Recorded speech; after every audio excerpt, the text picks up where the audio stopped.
One thing that you better do, and Seti better do, he better do his research.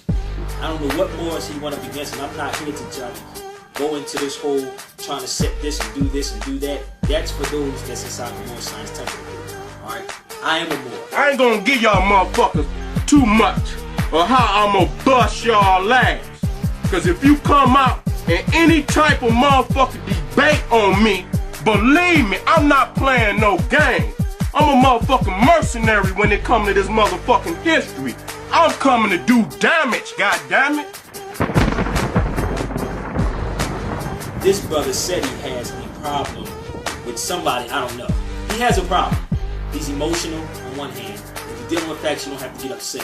One thing he better do if he come up against me or any conscious Moor, he better come with the T's crossed, I's dotted. And he better come correctly. Other pleasant day, deal with other active Moors. Now, on the slavery tip, let me just go on and put the smash down on that bullshit. Because the fact is this, that it's not something that you can just sweep under the rug. It was the global fucking economy. And the fact that you're still on the fence lets me know that I can't trust ya. Stop dealing with your emotion. Stop dealing with your emotional setting. That's what I was dealing with emotionally. Yes, I said it. How do you justify saying where the cracker, the slave trade is a story invented by the cracker? When you go down there to Brazil, they're not reading out of no fucking crackers books. When you go to fucking Cuba and they speak about the slave trade, because in Havana was one of the largest slave ports in the world, they're not reading from no crackers books.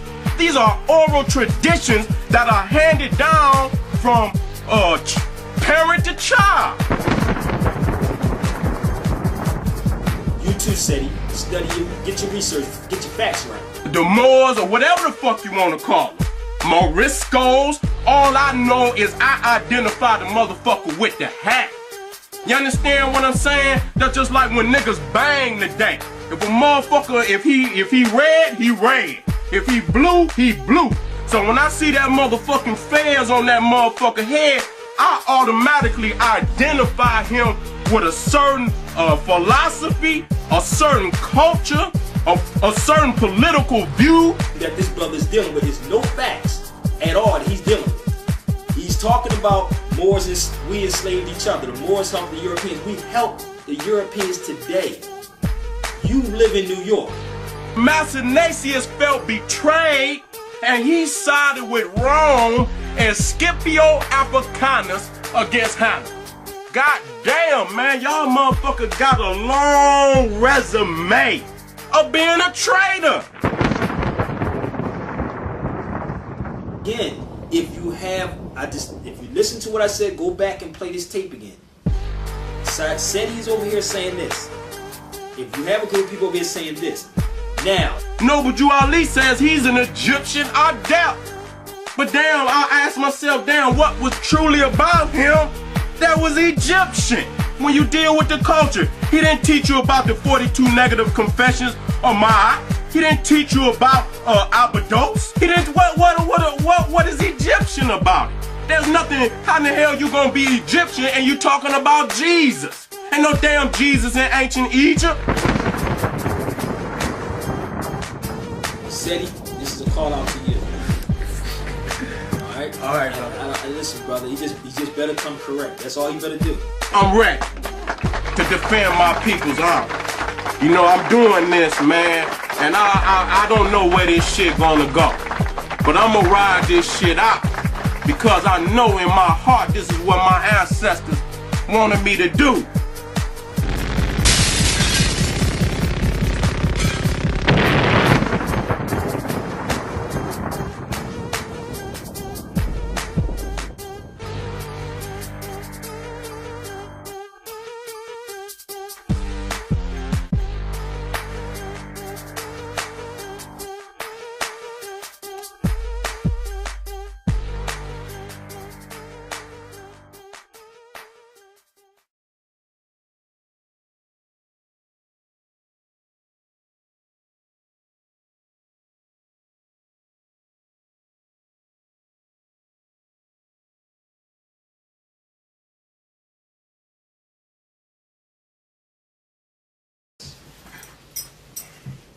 Peace, family.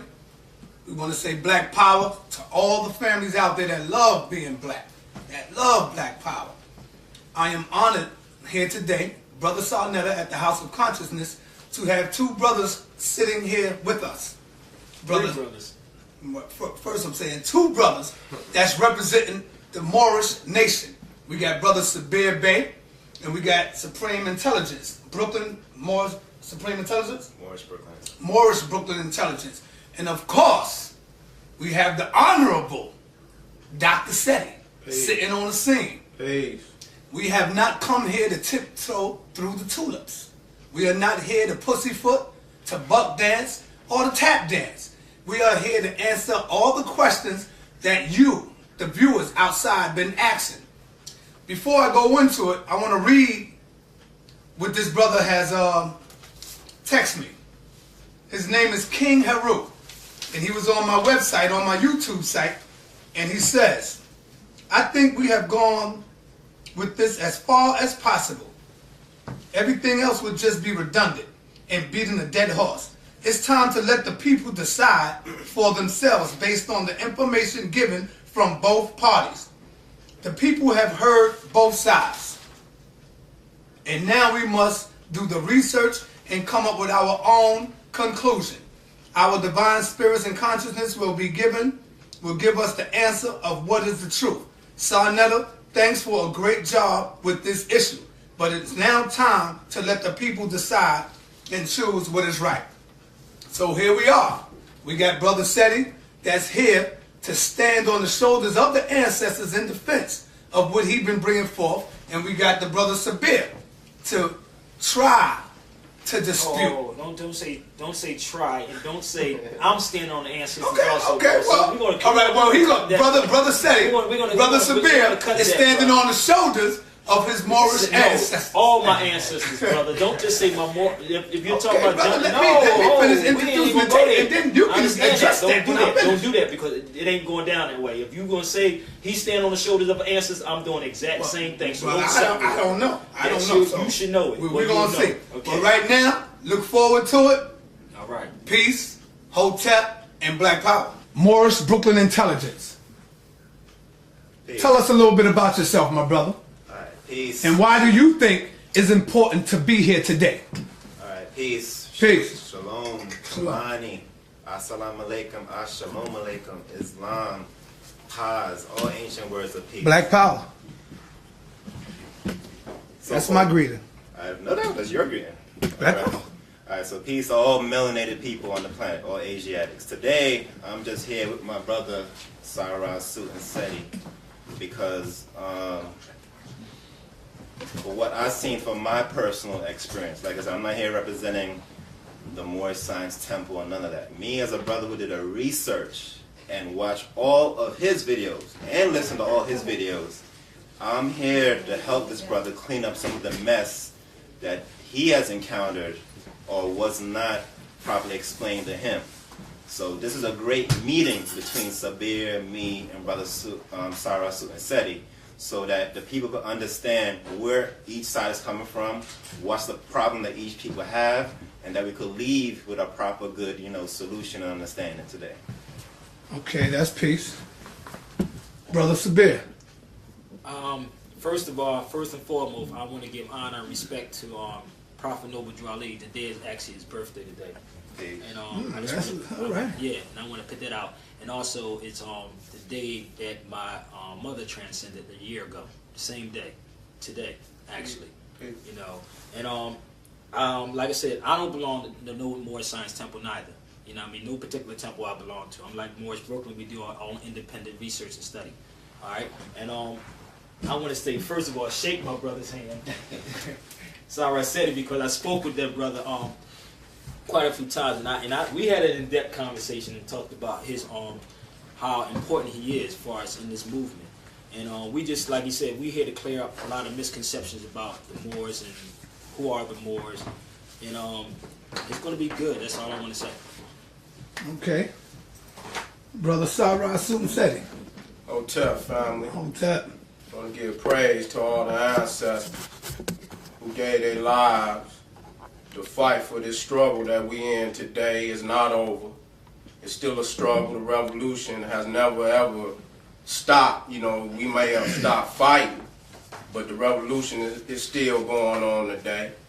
I got brought into the culture, you know, through my elder uncles and whatnot back in Detroit. One of my uncles, Pianki Menkepa Ra, was raised up in the craft of Amun Ra by Dr. Yosef Ben Yakanan in the Nile Valley. So I've been, you know, educated in the Nile from a youngin'. This is not something that I'm new to. And I have now 20 years of research and studies up under my belt. And I've had 3 pilgrimages to the Nile with the master teacher, RA Ka Tru. You understand what I'm saying? So when I say these things that I say, I'm not saying it because I read a couple of books. It's not that. Believe me.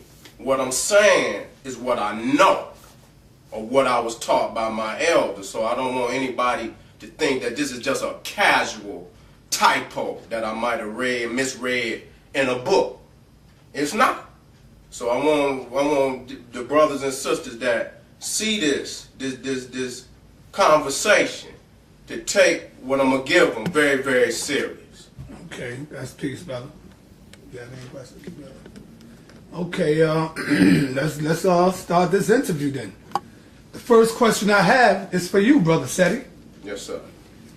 What have inspired you to come out in defense of the ancestors to speak against the Moors? Well, again, my brother, like I say, I've been trained to be a soldier. I have not been trained to be anything else but a soldier. And my elders made sure that I knew who my enemy was. And when I went to Kemet, man, you know, when I first went, I didn't really know what I was gonna see. You know, I had only the things what was told me. But when I got there and I seen all of the destruction that happened to our sacred temples and our holy land, and I seen the enemy still upon my land. You understand what I'm saying? I took my oath at the Grand Lodge of Waset.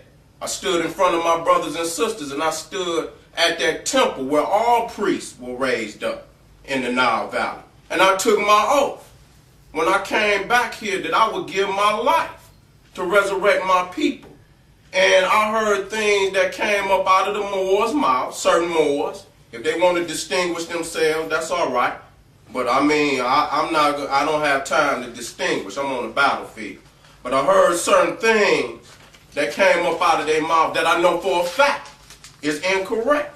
And one of the things that I really have a very serious problem with is the fact that they teach that the slave trade is overcounted, that it did not happen the way we said that it happened, that we're just lying, that when we see these slave forts in Africa, and when we talk to our brothers and sisters on the other side of the ocean, that give us the information, it ain't come out of no cracker book. This comes down through the elders' teachings. How many left? All of the madness that went, how many died before they could get them on the ships? How many died on the ocean? The fact that certain Moors, and I don't want to condemn all, but I don't want to get in the habit of trying to apologize neither.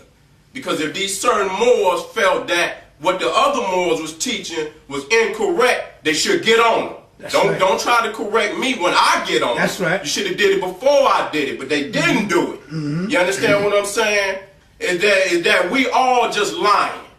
We're just recreating this. And if we don't show our babies how they got in this situation, they will never know how to get out. And that's why I'm so adamant about making sure that I clarify my stance, that our slave trade went over 100 million. We're just counting at 100 million. You understand what I'm saying? The brother that just got shot down in Oakland, that's the continuation of this Holocaust.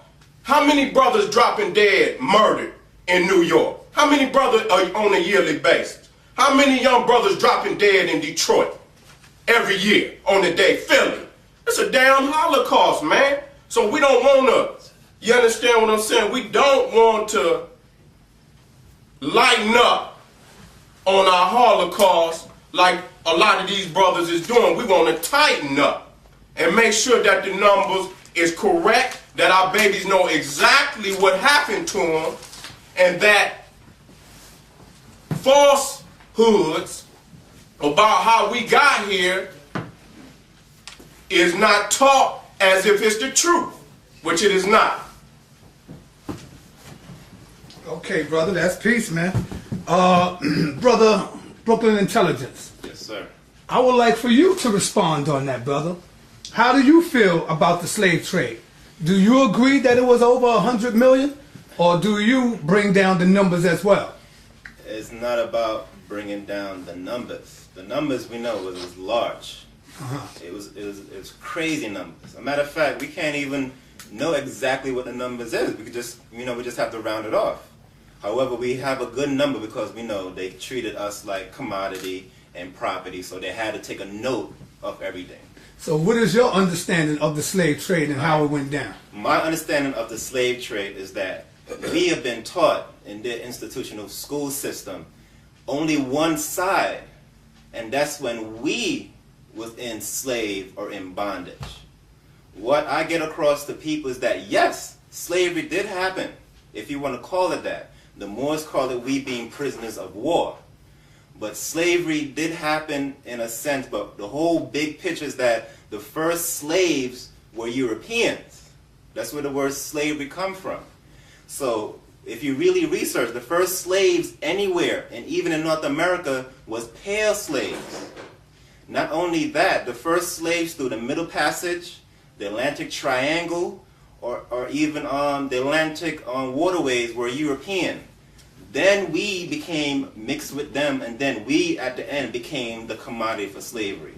And what they did was they put our face on the whole entire thing.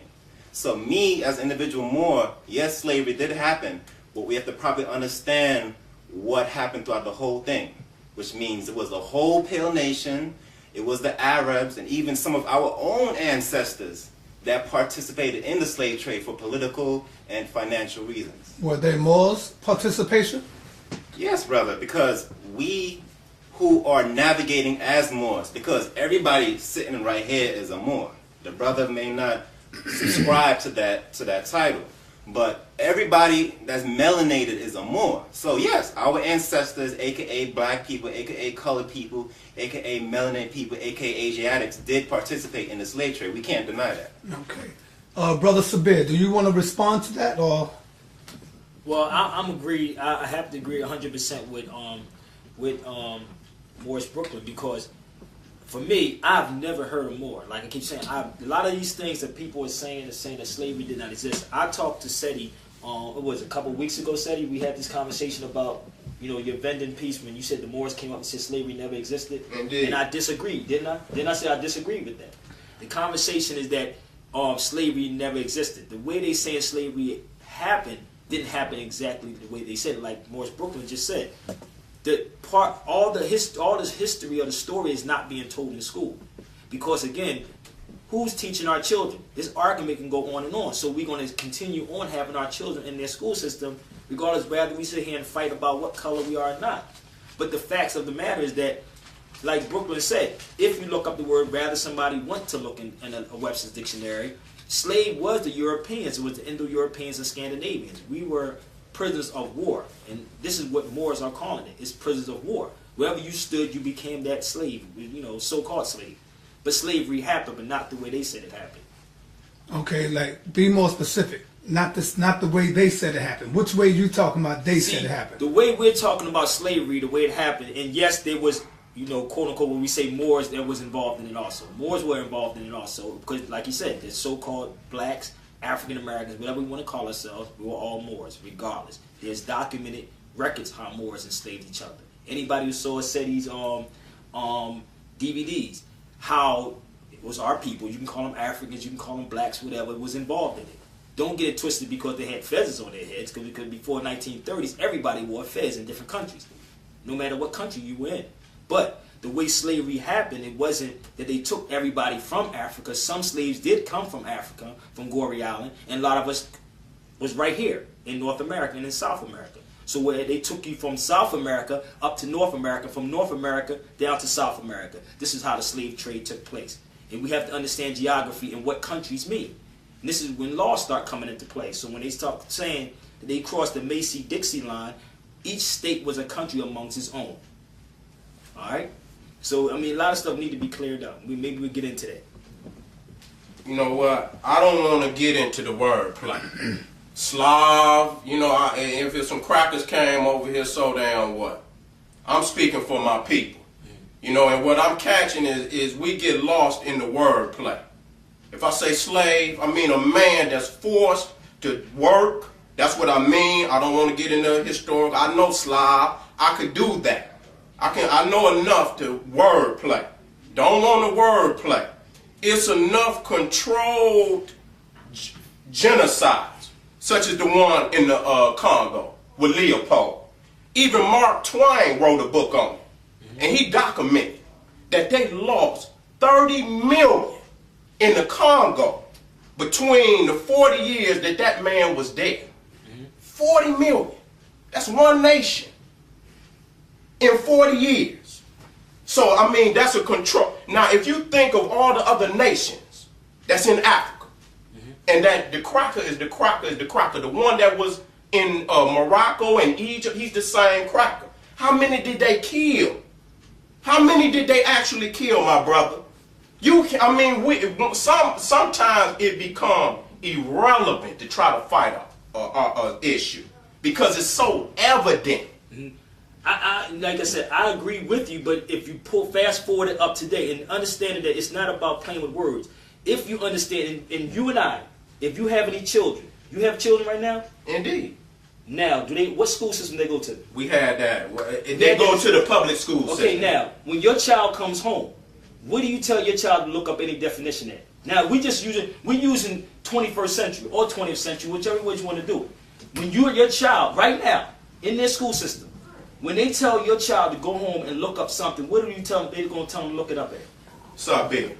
Wait a minute. You tried that. You didn't have that before. Didn't I tell you, man? I've been raised in craft. I don't go tell my babies. I give them define words. What I'm saying to you is that. So I don't tell my baby to go to Noah Webster's Fictionary. Okay. Noah Webster was a racist. He was a slave trader, just like his daddy before him. Okay, we understand that, but we still have our children in their school system. The thing is that what I'm sharing with you, you have a mayor in Detroit. You talk about all these brothers in these positions. You have a mayor, you're getting ready to have a so-called black president in a position that is not on none of these brothers' sides. And he's not for reparations. He's not for, what else is this going on? About the killing right in his hometown of Chicago. So you tell me what is the difference between what happened then and what's going on now, right now. I just told you, there ain't nothing changed. Okay, so still a Holocaust. It's still a Holocaust. So we're on the same page, what I'm saying though. We're not disagreeing with each other. We're on the same page. I agree with you. So, but they look like who? All of us in this room. Where did you originate from? Where did your peoples originate? Where did the Moors originate from? My grandmother and my great-grandmother and my great-great-grandmother was born right here. Keep going back. We ain't going that far back because I wasn't around. No, I want you to go back. But we ain't going that far back because I just told you I wasn't around. Why are you scared to deal with Africa, brother? I'm never scared, brother. Hold up, brother, hold up. If I can read some things to you to show you that the Moors are Africans. How old is the Moors flag? The Moors flag is over 10,000 years old. But you would go and tell me it's 10,000 years, but when I ask you how far...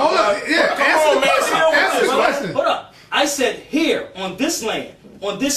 If you're talking about the Moors history of the Moors and independent that you're talking about Morocco today, that's new.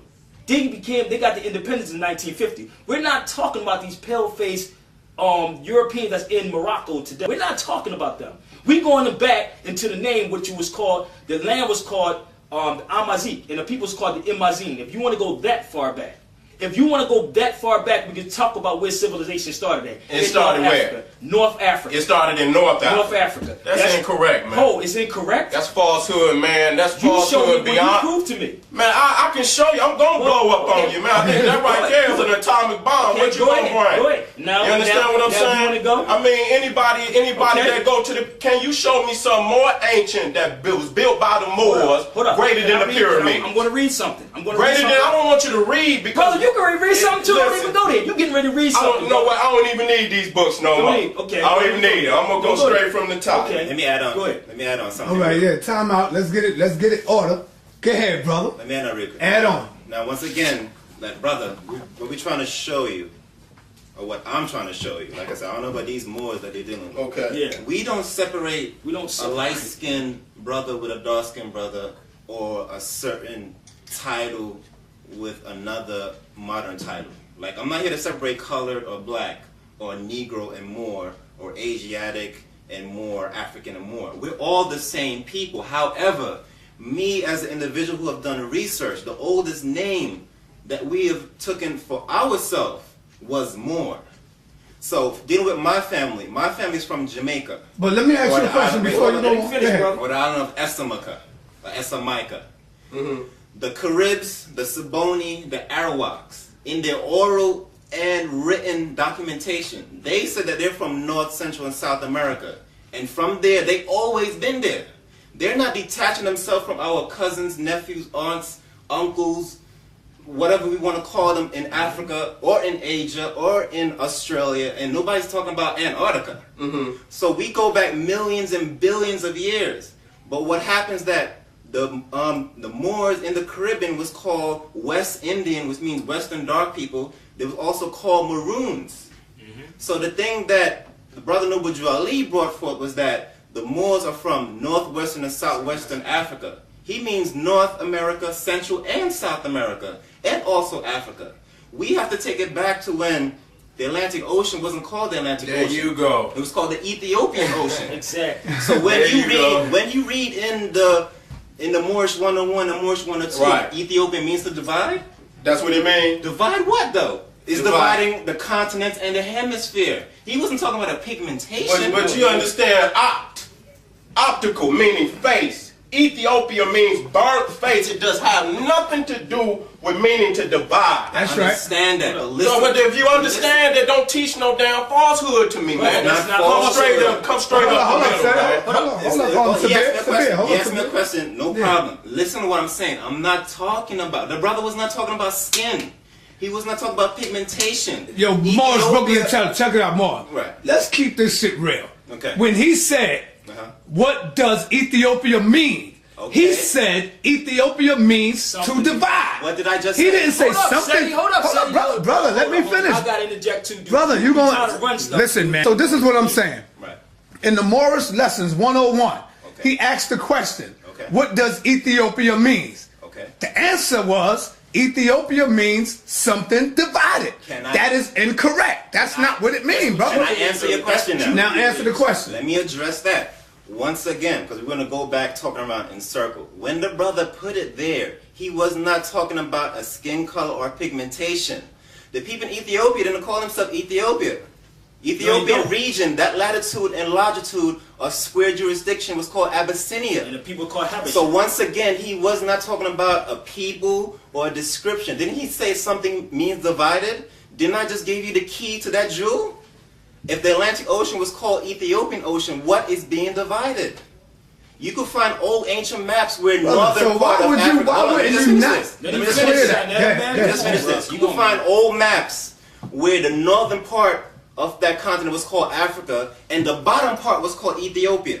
Isn't there a division there within that continent? It's the vision of You just have to pay attention to what the Wordplay, brother's trying to say. wordplay. That's right. It's Yeah, not that's word- word it's not semantics wordplay. there. We rap, man. What I'm saying It's is, not wordplay. what you when you break the word down, I don't care how you define. What language are you speaking, Seti? Optical. Ethiopia means burnt face. Now, what you flip it to mean is on you. Hold on, hold on. Right. Come on now. So you telling me, hold up, bro, I have friends and I can get on the phone with a person from Eritrea and in Ethiopia, they'll say it's called the Habesha or Abyssinia. So what we're saying is that if he's talking about Ethiopia, brother, we're not playing with word games. You're using a European English language right now to this day.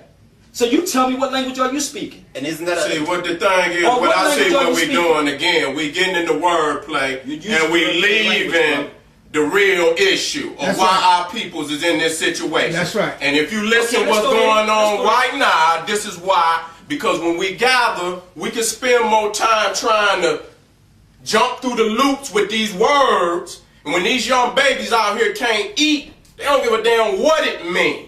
You understand what I'm saying? So when the young cats look at that, that's why I come hard like I do, and I say the things that I say, because too many people out here are word playing, flipping the script. We in hip hop. We change the word every day. We know how we do with words. We change these words every day. But breaking it down to the etymological meaning of the word Ethiopia means burnt face. And I'll leave it there. My question is, did the Ethiopians call themselves Ethiopians? Why would dark people that's been here before Europeans call themselves burnt face? Well, they officially, listen, you go ask the Ethiopian, but they officially, you should know they officially put the title on their land. Why do they you go discuss it with them. I do. But I'm not want to deal with that, but I'm just dealing with it. Okay. The man said that it meant something divided. Okay. I say that it don't. Okay. I give you the reason why. I don't want to go into that. Okay. All right, now we're going to move on. I'm going to get right to the trace now. I'm going to cut right through it, man. Here we go. This question is for you, Brother Sabir. You made a statement on the DVD, because I was going through the DVD last night just to see what I would bring forth to ask you a question. And the statement that you made was, you said, if you are claiming to be a descendant of Africa, you are not a sovereign. You cannot be a sovereign if you are a descendant of Africa. Okay. What do you mean by that, brother? Now, for anybody who studied the Dred Scott case, and it's not hard to go research it, this is what it states in the Supreme Court case. It said anyone, those Africans that was imported from Africa were not citizens. And you claim no sovereignty. This is when laws start coming into play. When you start studying law, and I would advise everybody to get a law dictionary, because this is what they use on us 24/7. Law cover all events. Regardless whether we want to say it's the Europeans, is this, is that, we're using it, we're going to their court system. Sovereignty does not apply to descendants of Africans. Who says so? Brother. No, I'm asking you. I'm going to explain to you. I'm going into it. Are you saying the white man is the only one that can give you sovereignty? Because we had sovereignty before the white man brought his ass into Africa. That's very true, brother. Okay. But don't cut me when I'm trying to explain. All right? I said that's why I can't even tell you unless you have or sit there with a law dictionary. Law cover all events, rather you saying it's coming from this European or not. So start researching what sovereignty is. This is what it says in the Supreme Court case, that the descendants of Africans that was imported into this country and sold as slaves could not be citizens in the Constitution. So you have to study the Dred Scott case and understand and study what sovereign people mean. Law does not apply to them. They don't have a nation nor a national flag. Whose law are you talking about? Where are you at right now? No, I'm asking you. You are basing your life around this white man, this cracker law, brother. Where are you? What about our law? I said it's on and off the tape. If you don't abide by it, since you don't want to acknowledge it, brother, you go outside with no tags on your car, no registration. See, word semantics again. It ain't about this, brother. Hold up, Sarnetta. If you're talking about this, brother, if you're talking about dealing with a person's their laws, then you deal with them. Say the hell with it. It's your laws. I don't have to abide by your laws. All right, so don't go there with me on that, brother. But what I'm saying is, let's not take it nowhere else. What I'm saying is this. You brought that up, and I'm going to bring it to you. What I'm saying is this. You said if you call yourself a descendant of Africa, brother, I'm sharing with you. You can't be a sovereign, and I want to know with you where does sovereignty come from? It comes. You are born with your sovereignty. Okay, your birthright. No, you are born. Do you know anything about law? Brother, listen. Do you know anything about law, Seti? You're playing word semantics. Let's stay on the issue. Word semantics, and honestly, that's why I purposely didn't bring a law dictionary, because I don't want y'all to keep saying, well, this is the white man's, this is the white man's that, but yet you abide by it when you walk into DMV or any of these other places.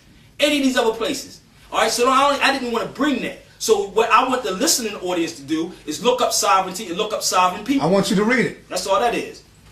Sovereignty is a supreme law-making authority. Okay, I agree with this, brother. I want you to Where read did you get that. this from? I just want you to read it. I know what it said. No, I'm not going to read it because I know what it Pass said. it to the brother Brooklyn Pass it Moore. to somebody else. I want the people to see it on this. Well, you can get somebody else to read it because I know what it says. Okay. And tell me where you got that from. Brother Morris Brooklyn. Can you read that out loud? Where did you get it from? Brother, I got it from your dictionary. Webster. Okay. You always say go to Webster, so I'm showing you. I'm okay. putting your man on you right now. That's all right. I'm telling you what Webster put him on, say sovereignty is. You can't put him on. So right? what does sovereignty is, brother? Can you read that for me? So sovereign is the supreme law-making authority, supremacy of authority or rule as exercised by sovereign or sovereign state, royal rank, authority or power, complete independence and self-government, a territory exercising as independent state. However, before you ask, we need to properly understand what's a sovereign. Thank you. What they mean by supremacy. Explain what that is a royal rank? What is authority? What is power?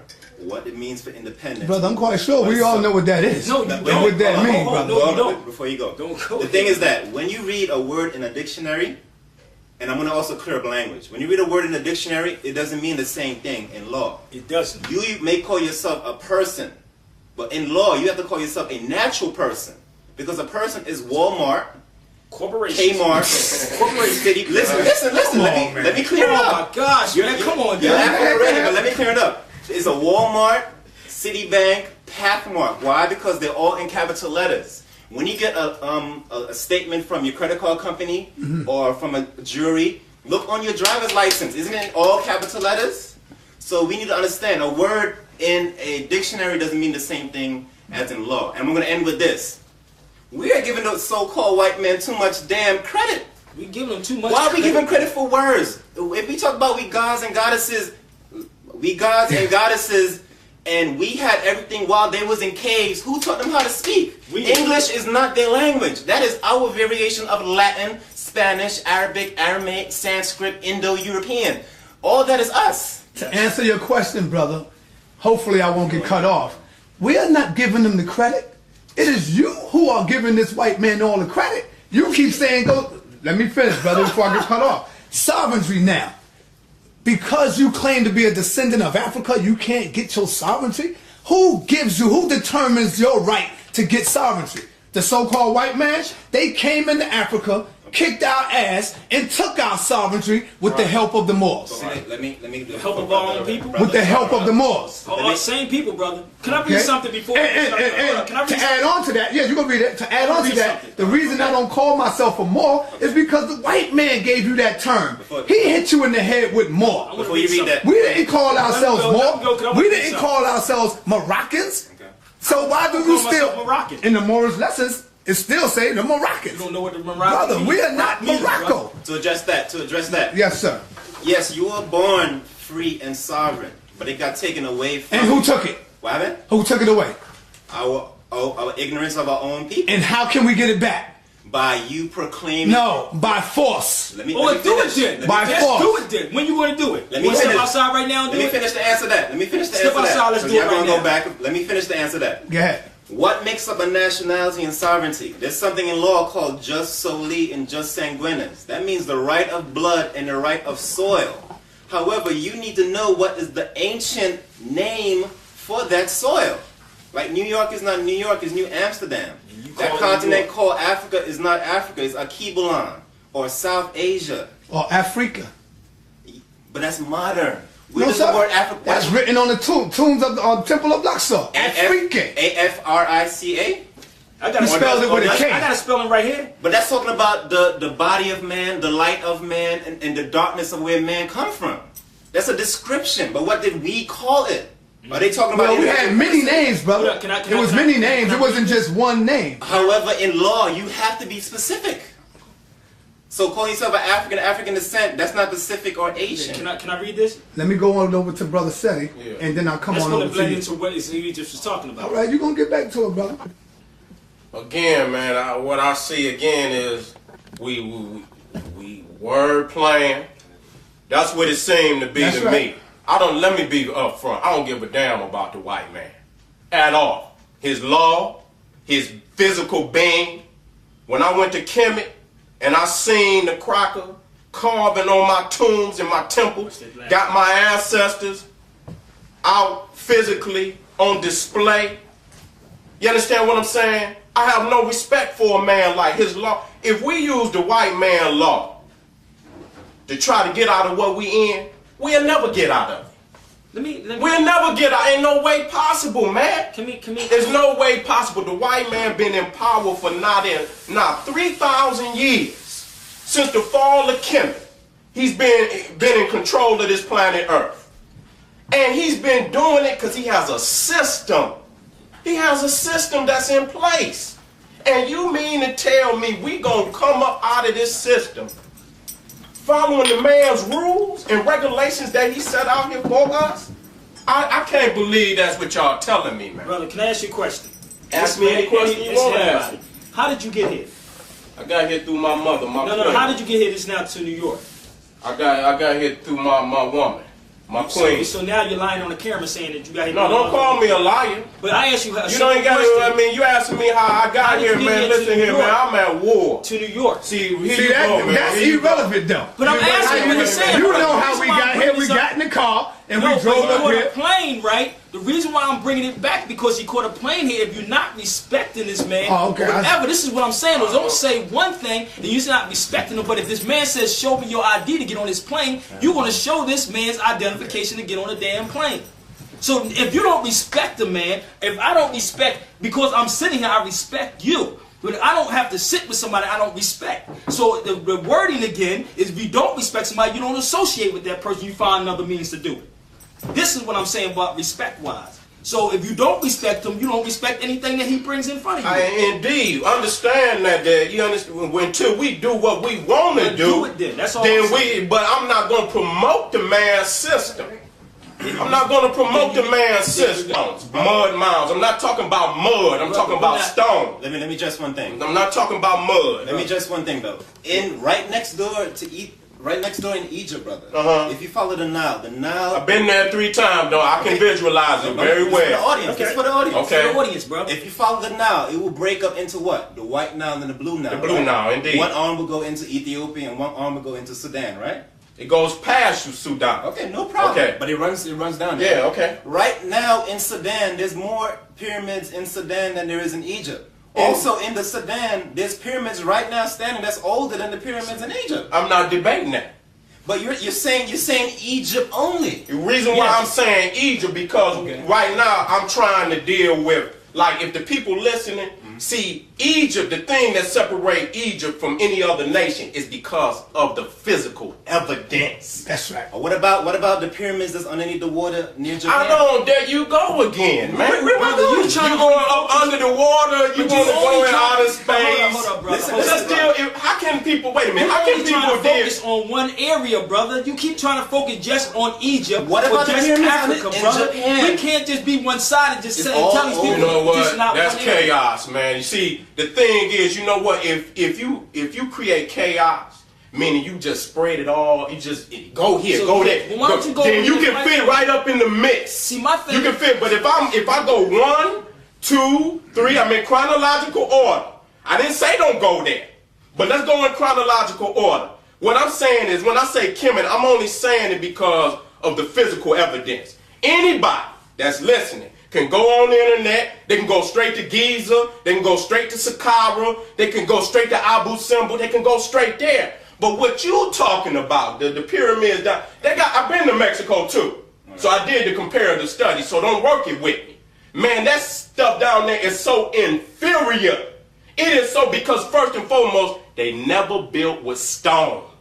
You understand, when you get to the Pyramid of Giza, you got one stone, baby, that weigh 15 tons. Brother, there's no pyramids in Central South America, even North America, that's not built with stone. They got adobe. They got stucco. Oh my God. You know, you got stucco. You got mud up under it. Brother, what about the Pyramid of the Sun and Moon?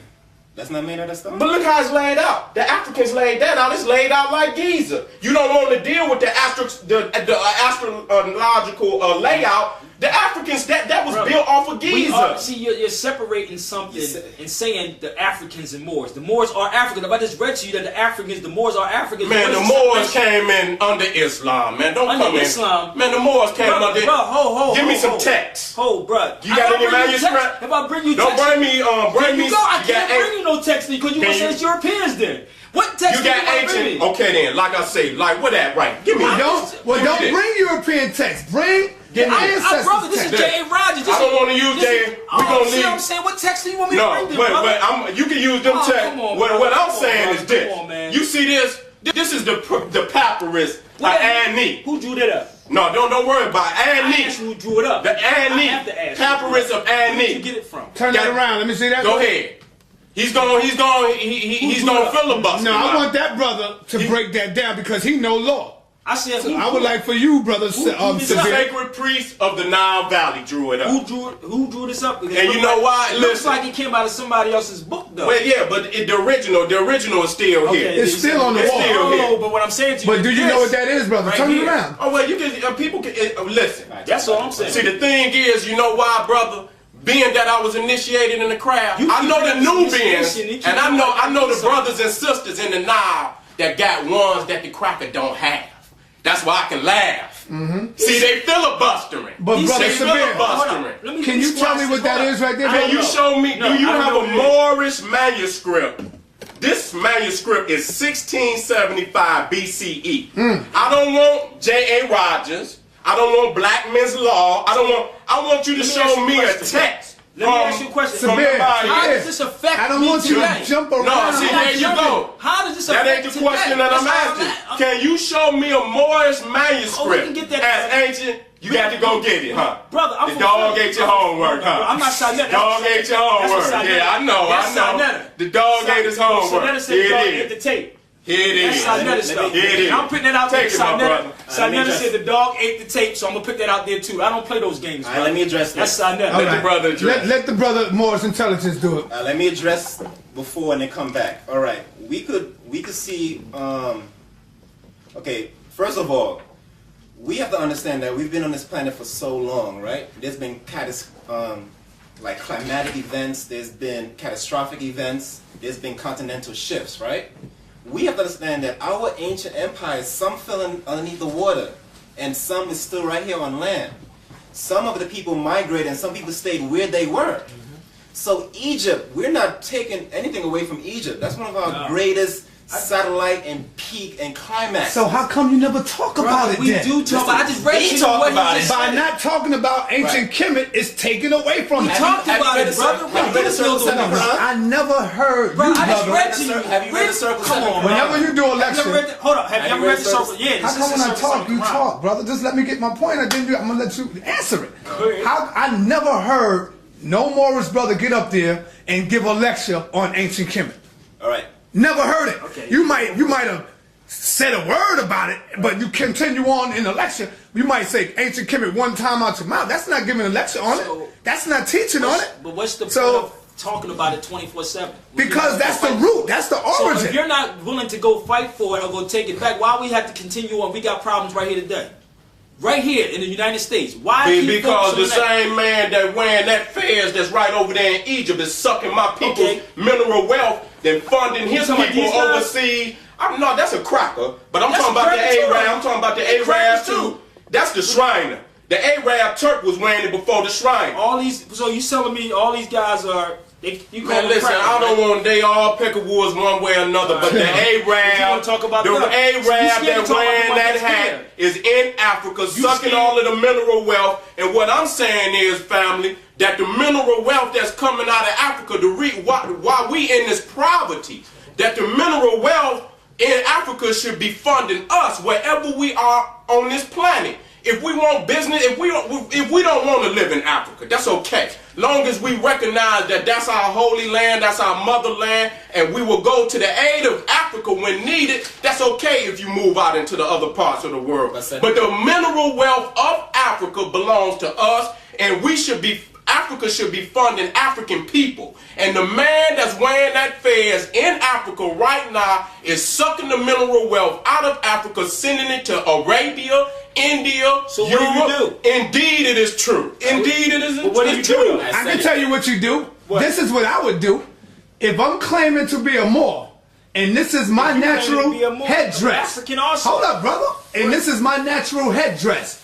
those invading bastards, I will go over there and make them take that damn hat off their What head. about, you keep talking about there, what Because about here? they are propagating a fraud. We cannot fix that problem here. We trying to fight. They want to keep us trapped in America, man. All right, so here's They want to keep us trapped in America. Brother, I can get you a plane ticket there if you want to go. Man, I've been going back and forth, man. I got the ability to do that. I don't even want to go there. Let's keep it real. All right, now before you go, bro, because I'm gonna head on to that question there. This book you got also that. talk about how the Moors kept up with Mother Egypt. All right. Excuse me, brother. I'm gonna crack that. That's my bomb. All right. No, I brought my last time. All right, then. All right, wait. Just to answer his last question. No, brother. I'm gonna ask you the question that's before gonna that, lead into that. It's gonna be less than 1 minute. Go ahead. Now, this is in Egypt. However, you can find the same schematic. It's not going to be the same exact thing, but you can find it in North America, Central America, South America, even in Australia, brother. Yeah. However, this is how we did it in Egypt, though. If you go to Mayans or the Olmecs, you're going to see different variations of the same story. And I hear what you're saying, but what you're not doing is you're not being in chronological order, and that's what George G.M. Jackson, he said, yes, there were other lodges where the Africans went out in the other parts of the earth and established their teachings on all continents. But the mother lodge was in Kemet. Okay, let's go. And that they had to come to Kemet to get initiated as a priest. Chronological order. Okay. 1, 2, 3, 4, 5. Okay, chronological order. Right.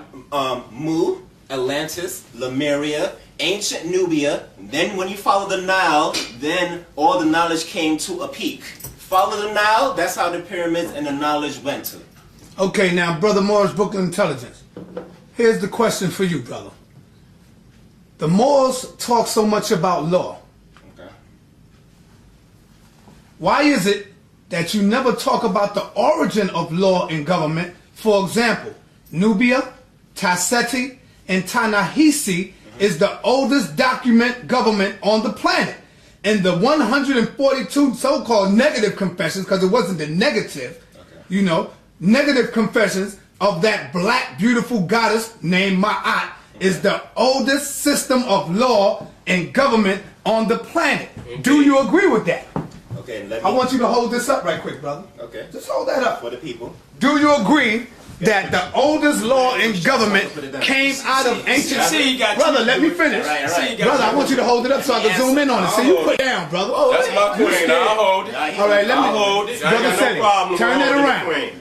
Let me know. That's my queen. All right, I want you to build on that sister right there, Sister Ma'at. Can I? Because you study law, so you should be able to know the origin of law. And isn't it important to teach our children and our babies where law come from? When we were sovereign? When the white man ain't had to give us sovereignty? When we ain't had to drop our titles to become a sovereign? Or beg or sign treaties? Was we already sovereign, brother? Answer that question. I'm going to be right after him, brother. Are you ready now? Yes, sir. Can I answer this, please, with no interruption? And I want you to hold that up and break that down. What you got? All right, I could break it in your hand. I'm a universal more.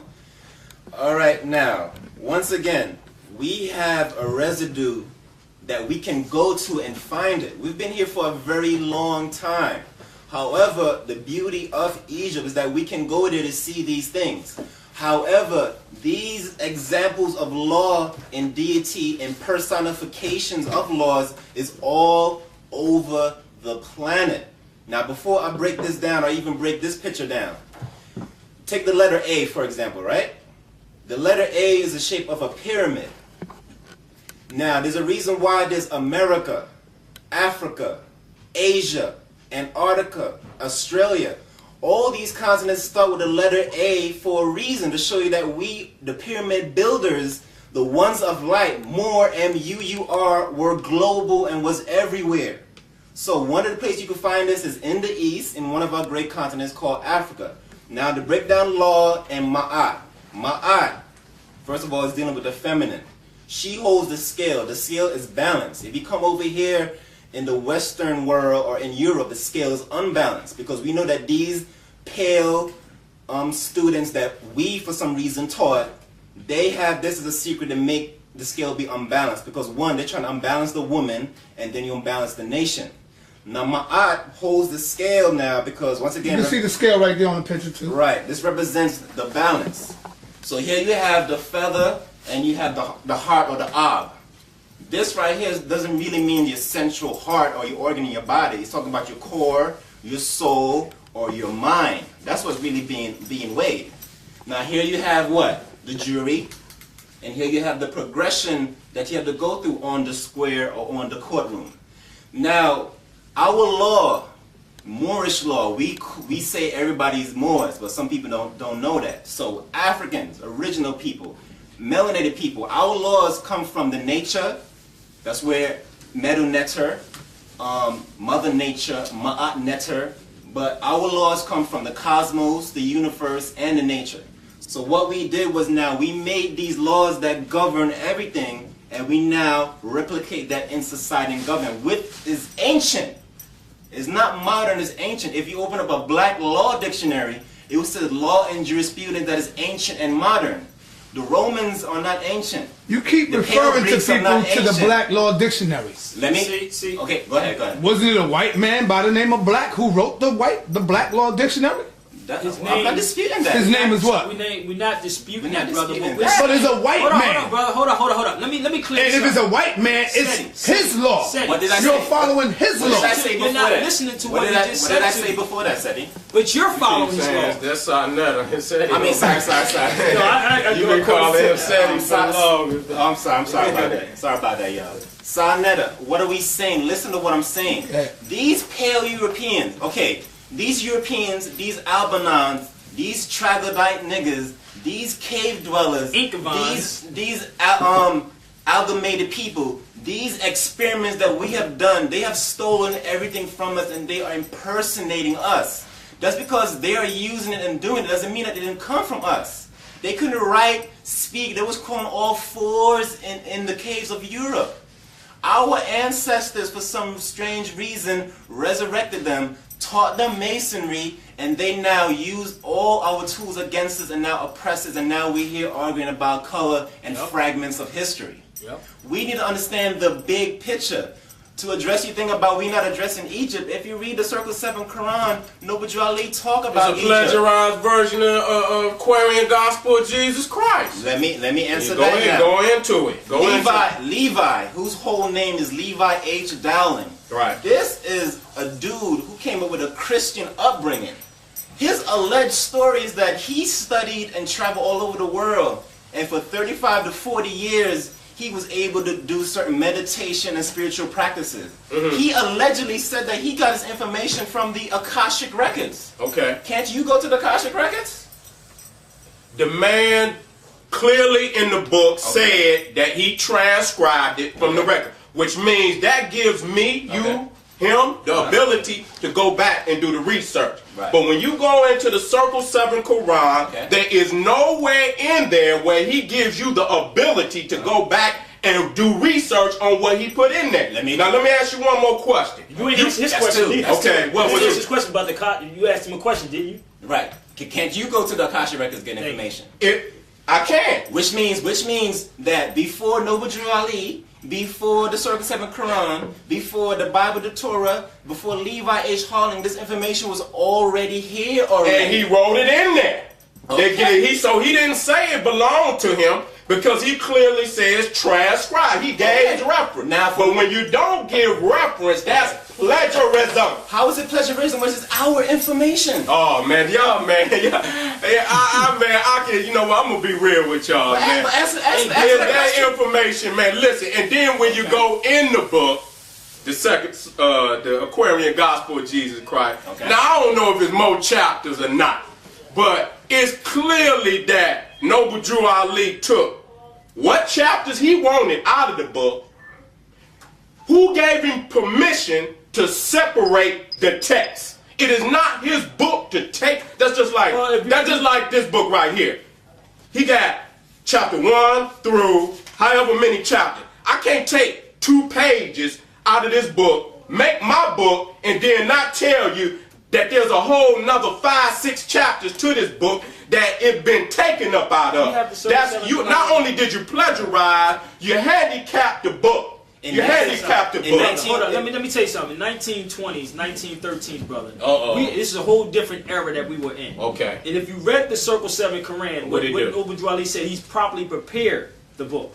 He probably plagiarized the book. Brother, let me go probably back. cut it up. And Seti, don't act like we didn't have Did this he get conversation. permission from the people who originally wrote the book to do that? Let me share this with you, because you know that we were on the phone discussing this same conversation. I said this to you. I said, brother, at certain times, certain things you could not do.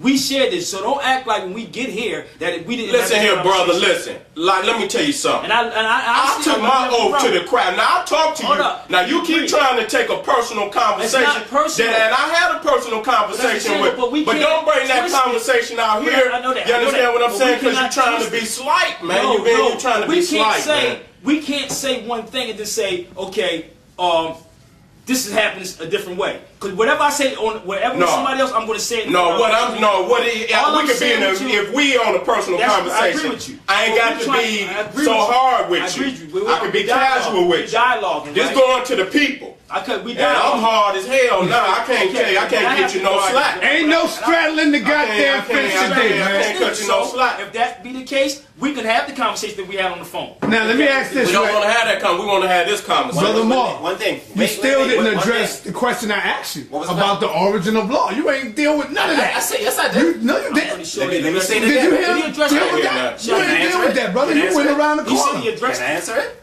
Yes, go ahead. Okay, then the origin of law. I ain't hear you talk about the Ma'at. Let me know when you ready. Yes. Okay. Once again, our laws come from cosmic, universal, and nature law. All over the planet, we replicated this laws now in society and in government. It didn't just come from one specific place. Our laws are from the universe, nature, and the cosmos. How the planets run, how the atoms run. This is how it goes. The 142 negative confession, that still is not wrong, because negative is not something bad. Negative is representing the feminine aspect of the atom. Don't you have protons and electrons? Mm-hmm. So proton is positive, electron is negative. Negative is not bad. That's called the Europeans call it the 7 Hermetic philosophy. We call it the 7 laws of the universe. That's called duality and polarity. So it's still correct. But our laws is from the universe. Man didn't come up with these laws. You know why? Because what it's saying is we the fathers and mothers. We cannot equate ourselves with everybody else. Hold up, Sabir. Hold up. Do you believe in a monogenetic origin? Do you believe we all come from one? Of course we all come from one. Okay then, which means that it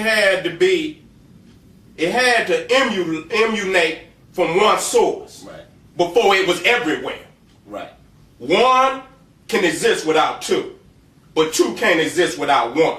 Right. 2 can exist without 3, but 3 can't exist without 2 or 1. Because it take a 2 and a 1 to make a 3. Right. So I'm saying chronologically. Now you talking about, well, it might be something older in the Americas as far as pyramids than in Africa. Now what I want you to look at is that knowledge has to be developed. Right. And when you look at Giza, you got to understand that common knowledge would tell you that it took hundreds of thousands of years to develop that knowledge. So how could you go and look at a raggedy little pyramid in Mexico that then fell down, did not have the technological advancement, and when you look at Giza, it's aligned with Orion's belt, which means that they had to do that science before they built the pyramid. And you see the calendars that's all on the wall. So what I'm saying, if you see Giza and you look at that, wouldn't it tell you that they was dealing with them pyramids much longer than those that was in Mexico by the development, the technological development? That's common sense. Me, you, and we can claim we all knowledgeable. But if you ask me to build a clubhouse, I'm going to be real with you. I ain't going to do good. Right. I need help. And that's a clubhouse. When I got to Giza, man, look. There is nothing on the planet that can compare to it. Now, nothing. To address that, if you go to the Temple of the Sun and Moon. I've been there. Isn't the Temple of the Sun and Moon aligned with Pallades? It's the same knowledge that the brother... Wait a minute, let me clear it. Let me go on George Jim. Same people. Let me clear it up. Let me go and clear it up. Oh, wait, before you do that, please, let me do it. Why you gonna let me drop my bomb, man? Go ahead. You spoke about Levi and the plagiarism between the Circle 7 Quran and the go ahead. Before queering Gospel of Jesus the Christ, right? Get your page ready. In the queering Gospel of Jesus. Get your page ready. In the queering Gospel of Jesus the Christ, in there it described the symbolic Jesus as being blonde hair and blue eyes. You won't find that in the Circle 7 Quran. No. Because wait. Go ahead. Like the brother was trying to explain to you, in the 1913, original people over here couldn't read properly. You couldn't find no good information because our people wasn't looking for the information or thought they didn't deal with them. In 1913, the only thing that was popping was Prince Hall Freemasonry, Marcus Garvey, and if he was dealing with a so-called occult. So Noble Drew Ali came and brought this information, prepared it, so that our people could grasp it and understand it. Then he said, I'm going to end with this. Right. Then he said, this same information are secrets that were in Egypt, Palestine, and Tibet. Okay, then. I'm going to do it quickly. Okay. Now, number one, I looked at the Circle 7 Quran. I looked at Levi's book. I don't agree with Levi. I don't care about Levi. But what I'm saying, what did he change? The word for word, man. He didn't change nothing. He might as well just go to snatch some pages out of Levi's book and just slapped it together. He didn't change. The only thing that he changed, it was Levi said God, he says Allah. Can I address that? Go ahead. Once again, Levi is not the author, so it can't be plagiarism. How If the man, okay then. Something that belonged to you. All right, I'm going to lay that one alone. I think move on. I'm going to go to George M. James, and he talks about the Grand Lodge of Luxor. He says the ruins of the ancient Grand Lodge of Luxor are found today on the banks of the Nile in Upper Egypt in the ancient city of Thebes, which we call Waset. It was built by Pharaoh Amenhotep III. It was the only Grand Lodge of the ancient world. It had branches or minor lodges throughout the ancient world in Europe, Asia, Africa, North America, South America, and probably Australia. These are some of the places: Palestine and Mount Carmel, Syria at Mount Hermon in Lebanon, Babylon, Medea near the Red Sea, India on the banks of the Ganges, Burma, Athens, Rome, Croton, Rhodes, Delphi, Malta, Cyprus, Corinth, Crete, Central and South Americas, especially among the Peru and Incas and Aztecs of Mexico. So when you clearly go in here, they killed this man. They didn't murder this man because he was in here putting cartoon characters in this book. They killed this man because he opened the doors on some people that didn't want the doors opened up on them. Let me tell you and that I will not allow a grandmaster teacher who put his life on the line, and most niggas out here ain't gonna do nothing but chitter chatter. This man put his life on the line to give us this information. Okay. And we could come back and allow others to turn back the hands of time. Our babies need this information right here. Brother, I like They don't need nobody teaching them that in America and North America, man, this don't even produce black people. When you look at the geographical and the development, topography of this land, ain't gonna produce no pitch black man like the equator in Africa. The black man is the original man, pitch black man. So we going also into topography, geography, and you understand that ain't no, look where we at, man. Look at this weather over here. It is not going to produce a pitch black man. You look at you're not as dark as some Africans. I say he black. That's but right. There's some brothers over there make you look like me. Beautiful black. So what I'm saying, Don't want to this accept it. land over here is not going to, and you can't get around that, man. Listen, you made. All right, Brother Sabir, go ahead, Brother I just want to Sabir. clear up some stuff because again, let's go back to 1913s, 1940s, 1950s. At this time frame, Don't do no word semantics here, brother, man. we're not Let's just going. go I'm going to into say it, the way I want to and the way it need to be said. All right. I understand about what George G. James did. I know about a lot of these people. I know what happened with the Nation of Islam, how they would slaughter our prophets. Even the brother Nas said, every time you tell our people go free, you get left full of bullet holes. What happens, we all putting our lives on the line. He is, the Morris Brooklyn is, I am, we all are putting our lives on the line because they don't want this out to the masses of the people. Because what happened, it will make people start becoming conscious and waking up to really of the tricks of that they're doing. All these European Masons that we see out here, from your judges to your presidents to your police officers, all of them wear your fez on their head. It's your forefathers' fez. It's not the Europeans. Like Morris Brooklyn said, they took our history and just, what they say, the masters, the remixers. They the one that remixed everything.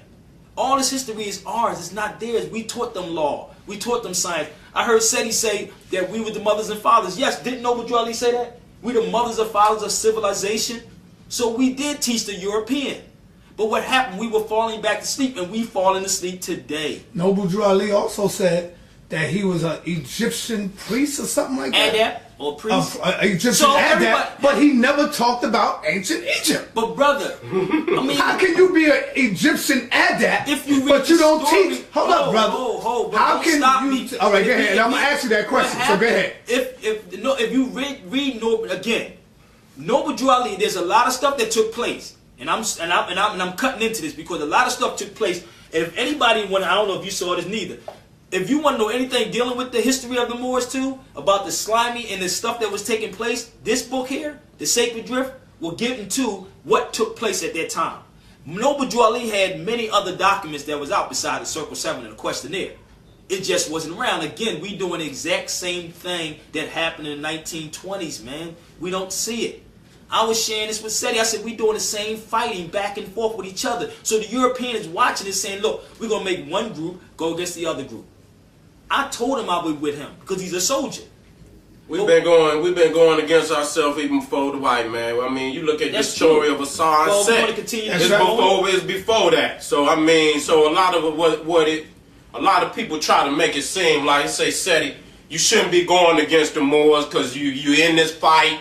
Y'all shouldn't be fighting. That's BS. That's BS. It's just that's a military strategy that sometimes is used for a brother that just don't like me, ain't gonna never be with me, to get inside of my organization, and it been done a million times. Look at Marcus Garvey. It was the top echelons of that movement that took him down. Supposed to been his brother. You look at Malcolm. It was a nigga sat right there on the front row, black. So don't act like we don't. I believe it's time, man, for us to cut some branches off the tree.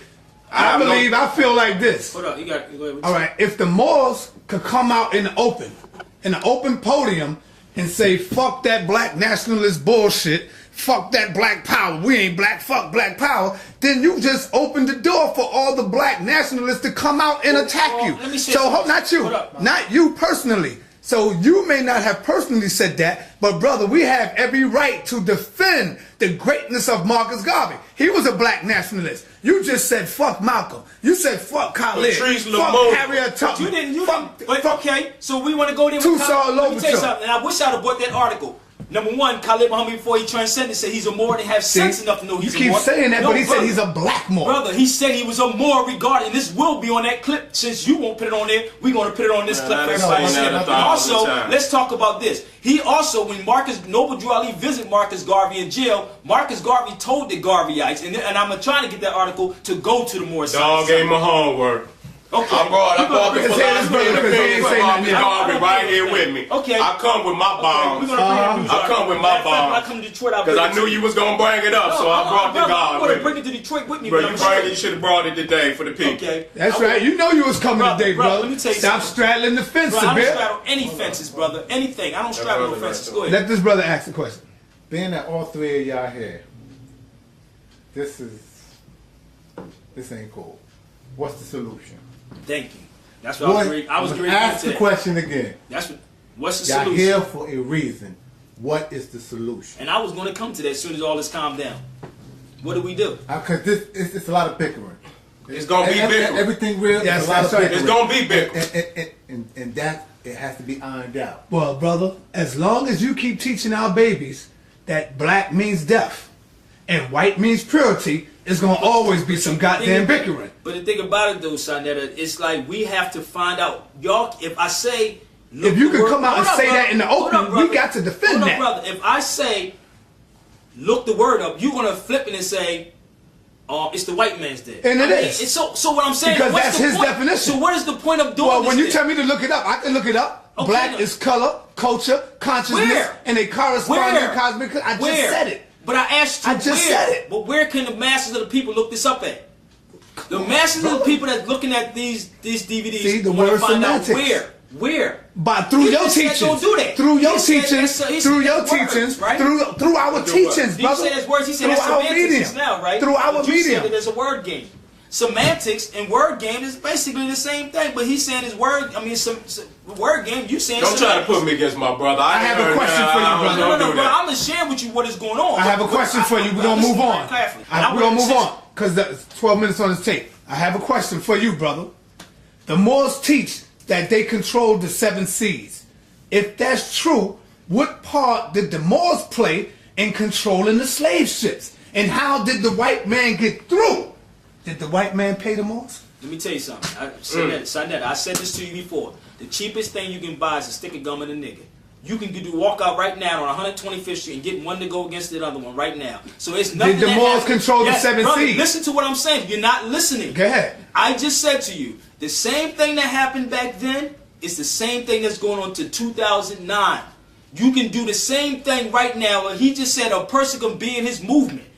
A person could be next to him and sell him right down to slavery. Okay, Same brother, thing, but but listen yes, to- they were involved, All right, brother. listen to this question again. I listened to I want to go to and you, I said Moors, to you, Book and of I said they Intelligence. were involved. The Moors say that they controlled the 7 seas. If that is true, what part did the Moors play in the slave ship? And how did the white man get through them?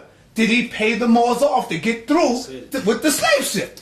All right. Answer that question. Now to what Seti said earlier, before the Europeans was on this planet, we was already fighting against ourselves. So during the time that we was now fighting against ourselves, you have to understand that we fell. All of this is based on how we and our ancestors fell. So yes, we did control the 7 seas, but some of us, not all of us, agreed to do treaties, agreed to let them go through there based on certain degrees that we taught them or certain allowance. And then what always happened? We always get betrayed in the end. It doesn't matter where the European go all over the planet, they always betrayed us in the end. Well, if you selling your brothers, you supposed to be betrayed.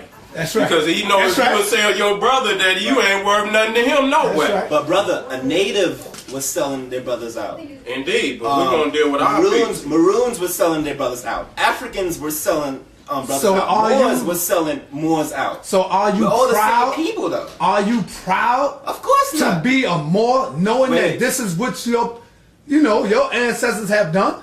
Well, I'm not proud of slavery. I thought that's what you was going to say. No. But no, I'm not proud of what our ancestors have done. I'm mad at my own ancestors for even experimenting with the Europeans, even mixing with them, even selling them, even having children with them. Me, individually, I'm not proud. But going back to his original question, what is the solution? A sister, and I have to find out who she is. She said that we need to understand that we have been waking up in different stages. Just like how you may be mad because some Moors didn't explain to you why they're not saying black or they hate black, is the same reason why when the Nation of Islam was around and they were telling people that they're not Negroes. You know how many people got mad about that? But the solution is, like the sister said, she said the nation of God's of earth, those are our scribes. Those are our memory bookkeepers. She said the teachings of Dr. York, those show you that we are jacks of all trades. She said the Nation of Islam, that's the refinement stage. The Moors now is when you want to deal with law and government and society. So we all need to come together and understand that we're fighting over fragments of history and pigmentation. Not understanding when a Moor said that he's not black, he's not talking about carbon, hydrogen, melanin, dark energy, dark sun. We're talking about, in law, black and white has nothing to do with your skin color. It is your status in government. Right, and what is your status in government? Our true status in government by birthright. That was taken away by the According birth to the white certificate. man and his law system. No, because, Nigga. Because once again, Nigga goes in a naga. I'm telling you something. Okay. I could stand here with this uniform on. All right. You could stand there with the feds on. The Nation of Islam could stand here with his bow tie on. Okay. And the white judge sitting behind the bench, how do you see him? How do he see all of us? He see all of us. Do he see you any better than me because you got the feds on? Yes. Or yes. No, sir. Can He I still answer? see you as a nigga. Can I answer why? He might come out and say something, but in his mind, look at these dressed up niggas. Can I That's answer? the way he looks at us, brother. You are no better than me because you got the feds on. Can I answer? Now, Can I answer you? no, on You asked the, a on question. the, no, You asked a the tape question. is getting ready to cut off. Ask a question. Answer, go ahead. The reason why, because he see that you have a headdress with your tassel swinging 360 degrees, means that you are the father of that widow's son. You are the Muslim. So the That's what policeman will usually- hesitate to shoot you before he would shoot me. We know that's no excuse. In the dark, whether you have a fez or not, you're still gonna get shot. Okay, now to answer this brother question, the brother said, a good question, what is the solution? Right. The solution is, the only way we're going to be able to come together and work together is that we got to drop all these punk ass titles that the white man has put on us. They never gave you more. That goes for, not punk ass titles, but titles. Drop the titles. They never gave They you gave you more. No, they didn't. We need to stop coming in the name of Freemasonry, Islam, Christianity, 5%er, Nation of Gods and Earths, Black Panthers. Let's drop all of that and come up under one umbrella. And I guarantee you, we will see the enemy for who the fuck he is. That we are all in the same goddamn position, brother. He's the one that separated us. He's the one that made us start studying all this kind of stuff. And that's why we are here today debating about it. But we taking you to the root of it, and you are fighting with us over the root. We taking you to ancient Kemet. At the time of ancient Kemet, there was no such thing as more. There was no such thing as Islam. There was no such thing as Christianity. And this is the point that we're trying to tell you, brother. The ancient Kemites did not wear no fez. They sure did. You said they wore fez. They didn't wear no fez. Can I address that? Just that, brother. Once again, in English and in modern time, we're calling... And I came up under the Nation of Gods and Earths too, so I want to let you know that. All right, that's But peace. Go ahead, brother. All right. In this modern day and time, we're calling it fez, but like I told the brother, you could go to Easter Island and see a red block on their head. They may have called it another name, but here right now in this modern time, we're calling it the fez or al-fa'az. If you want me to say al-fa'az, ancient Arabic, we could do that. But we wore many different crowns. When you graduate, you went to elementary school, right? Did we wear them in ancient Egypt? Of course we did. No, we did. But it was different variations. No, we didn't, Okay, let brother. me Can finish you what I was show saying. me that? Let me finish what I was Can you saying. show me that on the right? Let me finish what I was saying. You went to elementary school, right? Yes, sir. You went to high school. Okay, when you wear a cap and gown, the cap that you're wearing is a fez. Doesn't it have a tassel on there? Isn't the square a motherboard? The sky is falling. The sky is falling. I just don't Man, understand. listen, man. Like I say, man, when you getting off in the cultures, man, you got to break down the culture, man. Right. You can't just point to and say that's no fez. That's not the Africans never wore fez, and the one crown that they want to claim. You got to understand, only the Sultan ever wore a crown. So you can't go. I can show you, man. Come on, man. Aren't you a sultan? I can show you 100,000 photos of ancient Kemet. The only person that you are ever gonna see wearing a crown is a sultan or a god, a Netaru. That's it. The average cat never wore those crowns. So the one little crown, which was not a fez, because they want to show you one a Khufu, where they had broken the whole top of the crown off, so all you seen was what would look like a fez. Right. But they don't show you, and then they don't show you how it's connected to the whole head. Right. It don't sit on the top Around of your the head. ears, It no. come around the ears and it come all the way down the nape. Okay, red don't belong to them. So if somebody paint a hat red, it's got to be a fez.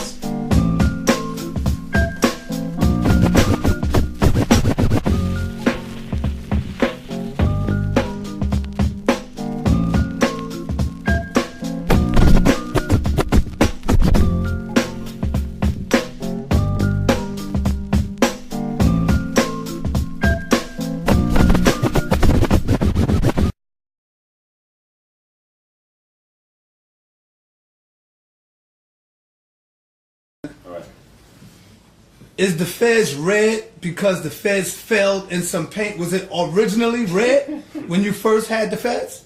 Was it always red? I heard that. I heard that story that you mentioned. See, about, I heard that's there on being a Moor, whether male or female. Because I heard two stories. One story that it was a man. One story that it was a woman. and it was in like a den or a dungeon, and they wouldn't answer any questions or they wouldn't comply, and something happened about them getting attacked, and then the white fez fell into the pool of blood. Right. That's how it became red. Right. That's Well, why I'm asking. That's one story I myself can't confirm, but I do know the story. However, we wore many different crowns. I'm calling it a fez. It may not have been called a fez back then, but the crown were many different colors. This color though, red, maroon, or crimson, shows you that basically you yourself is a master of knowledge, wisdom, and understanding. Once again, while your tassel swinging 360 degrees, and it also shows you that the level that you are on. So the fez, as we're calling it now in modern time, right now it may be red, but you may see a black one. Once again, showing that the Moors are not against black. Because So what is Moors the wear black original feathers. color of the fez, brother? Excuse me? What is the original color? I have no idea, brother. What do the fez represent? The fez, there you go. That's a good question. Okay. That's what we should be arguing instead of showing pictures of these impersonators wearing our fez. No, man. Let me answer the question. Can I answer the question? Answer the fez question. Hurry up itself- so I can get on that now. Don't let that go now. All right, the fez itself, if you break down the fez, there's a top part and there's a bottom part. This representing astrological information of 360 degrees above, 360 degrees below. If you look at this, this is the belly button. Because the universal birthmark of the human family that shows that we all come from a mother is the belly button. Then you have the umbilical cord. Then you have this, which is representing the sun, moon, or a star orbiting around the 360. universe. This tassel represents the 360 degrees and rays of information. The height of the fez represents something. This is your capstone. The reason why brothers wear caps in the hood and don't know where it comes from. There's a top of the cap, but nobody asks why that top piece is there. It doesn't belong on the cap. It's because this tassel is supposed to be there. Okay, you beat my fez up, bro. Sorry. It's You because got excited there, man. the tassel's supposed to be there. And actually, you So know, we're not paying attention. This is an ancient crown representing mental, physical, spiritual science. That you are a master that impersonators have stolen. Hey, all I'm gonna tell you is this, and the brother asked what we should do as far as what's going on. Listen, this is a war that it was before me. You know, this is my day and time, and it was handed down to me. You understand what I'm saying? And we just getting along. That ain't gonna work. You can forget about that. It's some stark differences between us. I'm African-centered, meaning Africa is my center. Now, with Pan-Africanism, what Dr. Clark was trying to say, we all originate from Africa. And Pan meaning abroad, meaning if you're in Haiti, we know you're African. We're going to work with you. We're going to work with our African brothers in India. We're going to work with our brothers here in America. Pan-African, global African bullshit is bullshit. It's bullshit. It's bullshit. But I heard one cat, A.A. Rashid, say, fuck all that Pan-African nationalism. I mean, ain't no way you handle it. brother. Because he got your hat on. That's right. Don't come get on me when I slay him. You understand what I'm saying for saying that? Now, I didn't never say, I don't want to disrespect Queen House. All Morism, because I want to leave the door where if a brother want to work with me, he could come through the door. I'm not going to close all doors. You my brother, I'm going to leave a door, but I ain't going to leave it open for long. I'm going to leave the door open. But he came out, and that is as disrespectful Hell yeah. to our movement as anything you have ever heard me say. So you need to deal with him.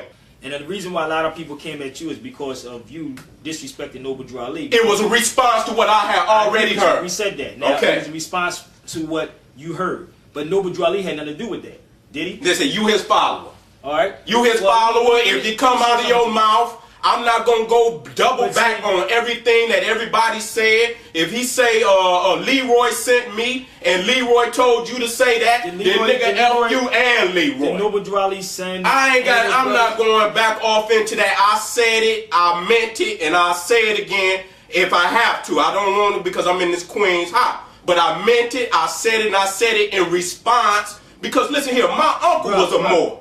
Okay. My uncle was a Moor, shared that and it hurt me. You said it's a disrespect. And he never came because he had Marcus Garvey. He had the red, black, and green. He respected the Nation of Islam. He went to Mecca, did his thing. Even though I wasn't a Muslim, I loved him and I respected him. And he was buried with a black fade. But I never, ever heard him say the things that y'all say. Okay, brother. At all. Hold on. You said y'all. When you judge all Christians for what some Christians do? Man, listen here, man. Answer my question. It's coming to the point where... Do you or don't you? It's coming to the point... Now, listen. I hear what you're trying to say, but it's coming to the point. Could you answer I left the door open. I asked you a question. It's a time... Wait a minute. I asked you a question. Answer my question. Not today, 2009, I'm judging them all the time. So you'll judge all Africans? You know what? You know why? You know why I'm doing this in 2009? Because it's like the hourglass. As the sand sink, if it's up, I might talk with you. But as it's creeping down, and I'm telling you this, but you building with me as it's creeping down, and it's down, baby, it's like 2 grains left.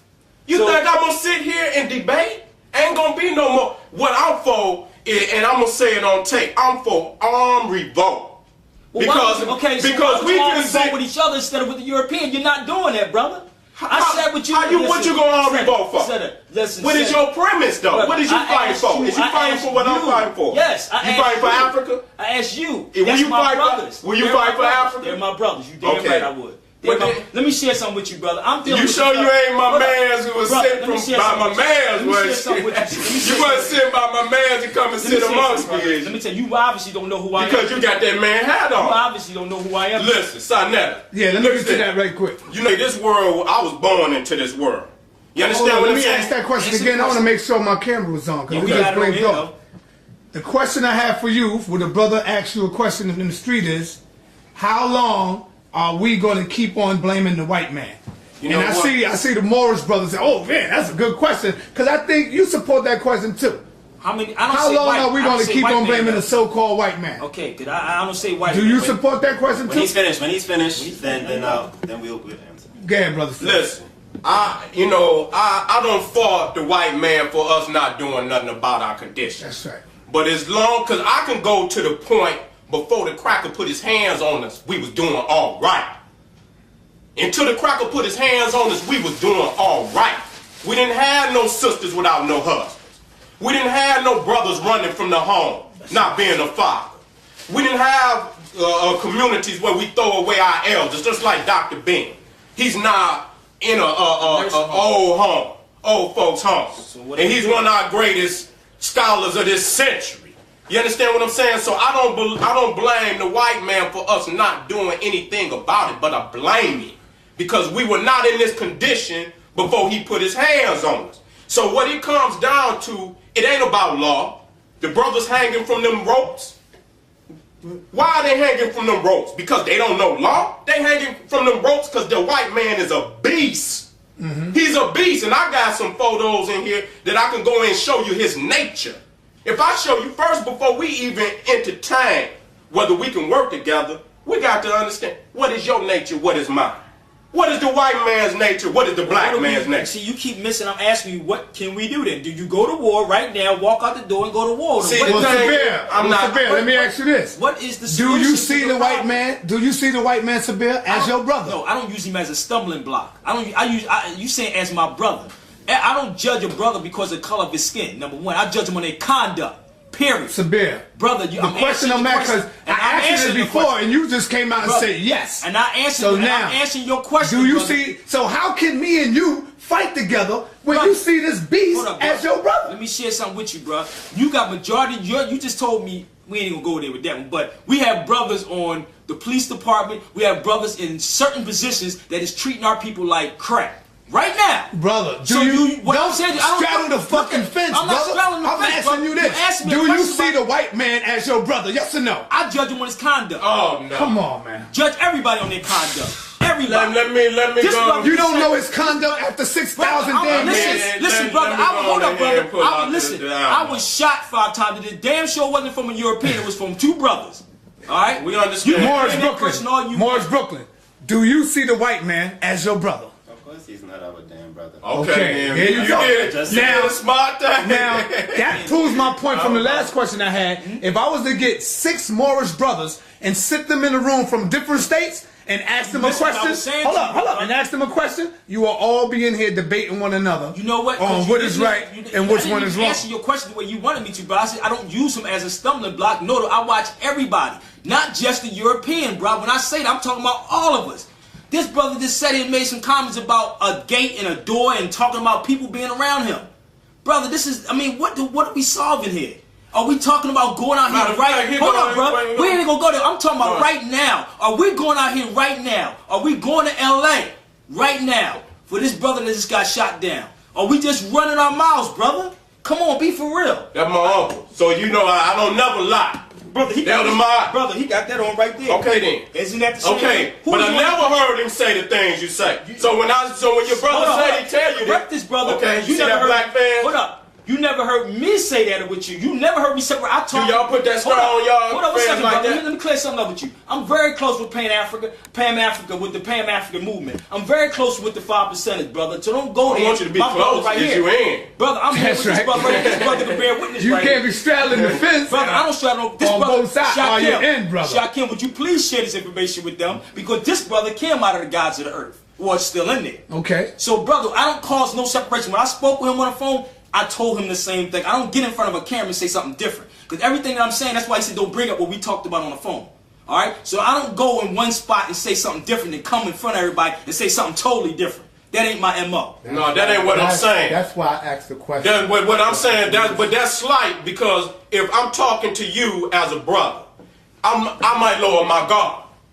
I might talk with you in a comfortable setting. And we might rap, because I depend, this from my ear to your ear. That's how brothers do. Right. We get our lives took for saying things. That's what I told you. So I don't even bring nothing up. You understand what I'm saying? When I speak with you, we in the community now. Right.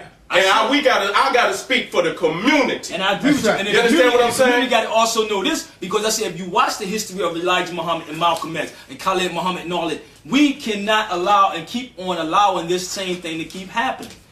We cannot, because don't think that it was just our people looking at this, brother. Don't get it twisted. Because I told you on the phone that they can come to you, they can come to me. And they can persuade you. I know there's going to be a whole lot of people watching it, but they're going to say that nigga over there with that green on, I'm scared to see that nigga. Because if he get the right type of situation, he might do something to me. I know, man, listen, I got them crackers putting on, if you see what my uncle told me to save it. You see that one white boy made that video, got that Nazi music in the back? See, they scared because we talking the real. If you want to integrate, see, the Moors are integrationalists. Because they use his law. They don't want to take the white man titty out of their mouth. It's the truth, brother. That's integrationalism, man. That's integrationalism. Let me share something with you. And if you want to go there, we can go there what we said on the phone. Don't keep saying me, brother. Don't say me or all of us. Leave the phone conversation. Say what you gotta say, man. Don't say whatever you need to say. I ask you questions about certain things. Even anybody can go see that clip when I told you about why did you calm your tone inside city council meetings. Why did you not come at them the way you come at us? The way the hardness that you have. I didn't see that. I didn't get that. Anybody can go to YouTube. No, I seen it, but I didn't see him calm his tone. I see him going in there as a diplomat, a strategist. Okay, so what I'm saying, the only thing that we do, the same thing, strategist. You got to be strategized everything, not coming in ignorant, brother. But coming in intelligent. Can you take some real strong photo on this? Can you take it? Yes, don't we need to give it. This is European. I'm gonna give it to you. I'm gonna show you a white man. You see that? You see that white boy? That's a dog there. I ain't gotta show no more. That's his nature. Don't take nowhere. Don't try to separate. Don't try to separate one from the other. That's right. That's his nature. That's why he do our people the way. So if he could go on here and say it's not about color. No, bro? Marcus Garvey said, right? What you say? I never said about color. You said it's about character. I never said that. I said I judge everybody on their conduct. Irrelevant of their nature, right? Conduct. You ain't gonna win like irrelevant of their nature. Hold up, brother. Hold up. Are you talking about the way they live their lives? Or are you talking about the way we treat each other? Which one are you referring How can you deal with a man that got it in his nature to do this? About you dealing with him when you get on that damn plane. I just asked you that. We ain't gonna. I don't promote it. But brother, you promoting it. You promoting this law. How am I promoting this law? The man that wrote the black man's law, that law book, that's that man right there. Okay, so you telling me that's the man that got homosexuality marriages on the books too. So you gonna go in, you respect that too? Hell no, hell no. Oh well, if you can pick and choose his law. Brother. See, you want to pick and choose what you want to deal with. I just asked you a simple question. I'm pretty sure everybody see this with it because you're dealing with their law every day. Well, y'all seen that cracker, man. That's his nature. You're dealing with their law. Don't let nobody fool you. That's his nature, and that's why they do our people the way that they do. Okay, can we move on to see what's the solutions to the problem now? Peace. All right, excuse me. I got a call here. I got Brother Big Man on the phone. Uh-oh. Big Man is familiar with Brother RA Seti, and I got Brother Sabir Bey, and I got Brother Morris Brooklyn Intelligence. Brother Big Man. Peace. Say peace to the brothers. Peace, my brother. Peace, elder. Peace. Peace. Peace. All right, Brother Seti. Yes, sir. I saw one of your tapes, brother. It's like the atomic bomb. Brother, I did it for the people. I felt the power all the way down here in South Carolina. I appreciate you, my brother. I couldn't do it without your energy. All right. Now tell me this. Yes, sir.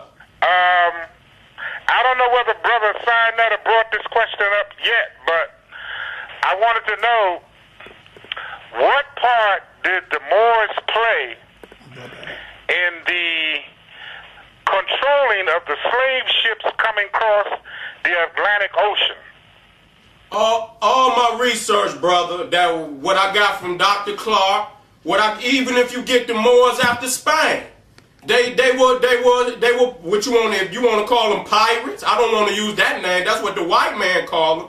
But there's no way for them to claim that they were on those oceans dominating the way that they say they were and not have known about the Atlantic. They were the one floating the boats. If you go back to Christopher Columbus, the guy that captained who was the navigator of his lead ship, was a Moor.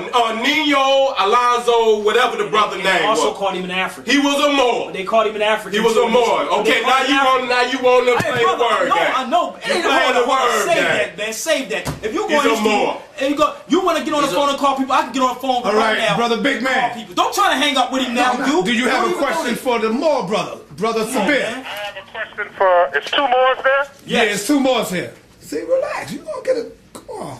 I have a question. Are they familiar with the Bill of Rights? Very familiar. Okay.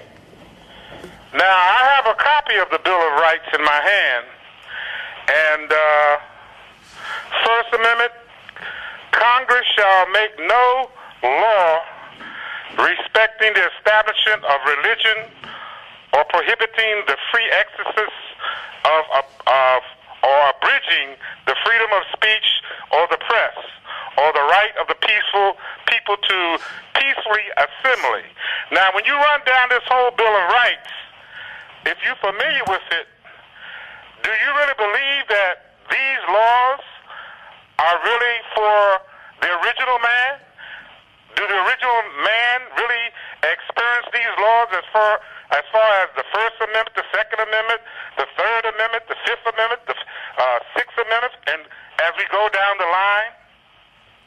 Brother, now this is Sabir Bey. They don't acknowledge anything, nothing. It's the people who has to be informed and actually start enforcing this. They don't acknowledge anything until you start getting to the higher courts. We cannot look at these, not until you get into the higher court and us come as a nation of people. Majority of our people can sit back, deal with all these bills, all these properties, Hello? Go ahead, there. Yeah, you there? We can deal with everything else, taxes and everything else, but we say we don't deal with the white man's law, the so-called white man's law. But yet we dealing with it 24/7 because we're not being taught the laws. We're getting away from it. If you want to deal with the laws of Mayat, I'm with you. I'm with you on that. Okay, that was projected to the Morris brothers. I wanted to know whether they believe in the Bill of Rights this and the Morris brothers. Constitution This and is all Sabir. that. Yeah, that's Sabir Bey speaking right now. Somebody call. Okay. Now, when you say you take the white man to court and you go by his law, all the laws and all the treaties that the white man has ever put into effect, he's broken them all. The Native Americans, white man made one promise that he kept. He promised that he was going to take our land, and he did. Is he finished? Good. Now, every treaty was violated except the Treaty of Peace and Friendship. Every treaty was violated. Because nobody's teaching our people law, nobody's teaching our people international law, nor are they teaching on treaties.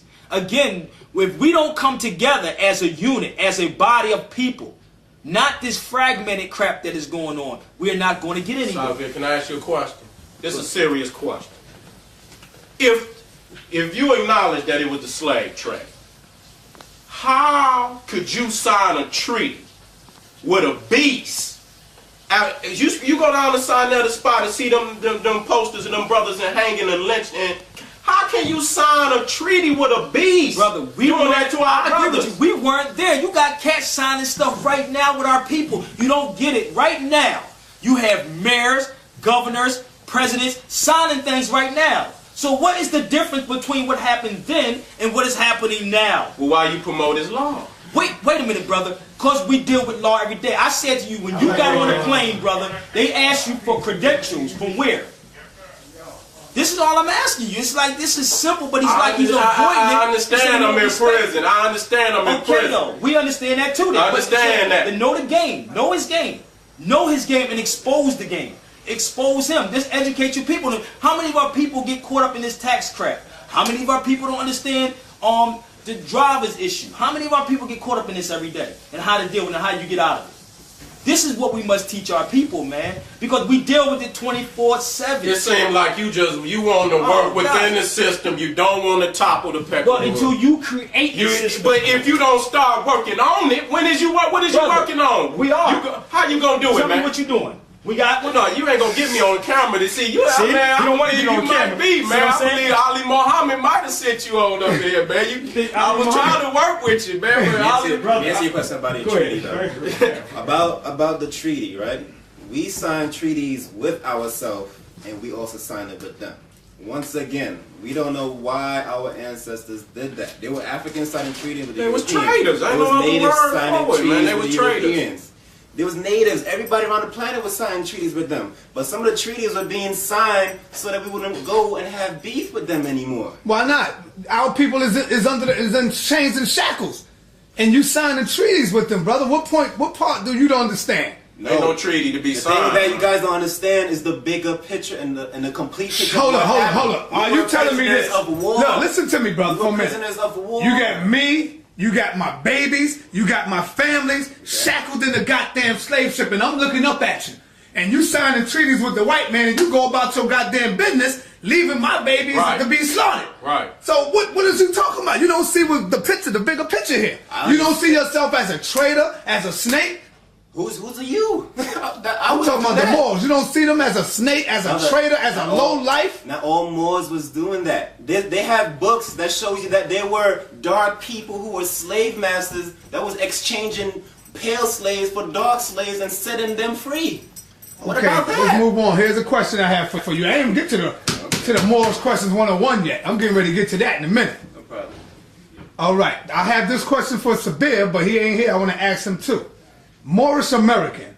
You say Africa was named after a white man, Africanus, but wasn't America named after a white man? Who said it? I mean, Amerigo Vespucci. So you call yourself Moorish American. Okay. Now, there again, you are calling yourself a name that the white man put on you. Why would you call yourself Moorish American and not African? Answer the question, brother. All right. Well, I don't know who said that Africa was named after a white man. Okay. If you research Africa, it will go in 3 directions. One would be Leo Africanus, the other one would be Scipio Africanus, and the third one would be Africa, which is in a description of the original man. Right. Body, light, and the darkness where he came from. However, if you research that, Africa itself, only when when Scipio Africanus defeated those pale-skinned people and mulatto people that was there, only the top region of that continent was called Africa, not the whole thing. The next thing with Moorish American, the Europeans never called us Moorish American. They can't call us that because that title is older than the European. Moorish American just means a Moor within North, Central, South America and the Caribbean islands. A Moor living within the Americas. That's all Moorish American mean. The European never gave us Moor. Well, Noble Drew Ali said the reason why you call yourself Moorish American because you was born in America. Right. Well, Malcolm X say just because a kitten had babies in the oven doesn't make them goddamn biscuits. Okay. If my mother took a trip over to China and accidentally had me while she was doing her business trip in China, and I'm born in China, does that make me a Chinese? That's right. Because I was born in China? That's right. When you say you It doesn't matter where you're born at, brother. We're talking about your root. Where does your root come from? You hate to say Africa. You're not understanding. Do your root come from Africa? I'm not saying this. Are you an African? Brother, if you read... Are you an African? You're asking me a question with... Do your bloodline go all the way back to Africa, brother? See, you can't even say it, man. Can I answer? Yes or no? Can I answer? Yes or no? It's not a yes or no question. Yes, Can I it is. answer the question? Go ahead, brother. Can I answer the Yes, question? go ahead. Okay, once again, the Moors deal with Africa. In the Circle 7 Quran, it says that the Moors are from Brother, I'm not North, asking you do Western, they and deal with Southwestern Africa. That's not the question. I'm asking you, are you an African? Do your bloodline trace back to Africa, to the motherland, to the Holy Land? The dispute will be, what is the motherland and where was the motherland? That would be the dispute. And you gonna ask me what the problem is? You can't see? Hold on. Come on, I mean, come on, man. If we are saying that North America and South America is Northwestern, Southwestern Africa, what is the problem? Here's the question. Let me get to him too. Here's the question. Some say that Africa was named after a white man, Afrikaners. I heard that. Okay, wasn't America named after a white man? Was it? I'm asking you. Not that I know of. No. Now I can show you maps how this was Northwest Africa. Now, if anybody, like you say, you do. So America over species, that's not true. Hold up, bro. That's not true. Brother, that's not true. Okay. I did research in the Free Library in Philadelphia, up in the map department. Okay. And what happened, I took it to somebody who spoke fluent Arabic and Sanskrit. And the first map, anybody can research this, is written by a guy named Idrisi. When you read that map and see that map, Idrisi, and then you will see how this was Northwest Africa, sitting right here. It was all connected at one time. So this research could be done, and it's brother, don't shake If it was all connected at one time, why is no lions over here? Wait a minute. Why is no elephants over here? You tell me. Why no giraffes over here? Brother, that's the same thing. That's right. It's a cultural area. What happened to that? Hold up, brother. Hold up. If we were moving from one climate to the other. Okay. You had people that was in the Caribbean. They moved from the Caribbean, let's say from certain parts up to North America, back down to South America. We always were travelers. We were always navigators. I heard a mention of something about navigating when I was out of here. That's all more meant basically be navigator. Man, the Egyptians got the oldest boats, man. You That's go right. Fufu boat. Brother, we not. Man, my man, the white boy did the Ra expedition. But brother, took the brothers up out of Zimbabwe. They built the same reed boat that the ancient Egyptians had, and they floated. When you break down the Olmec civilization, and I've been working on it, man, listen here. You can't talk to me. Because I see so much that's just evident that it came out of the Nile.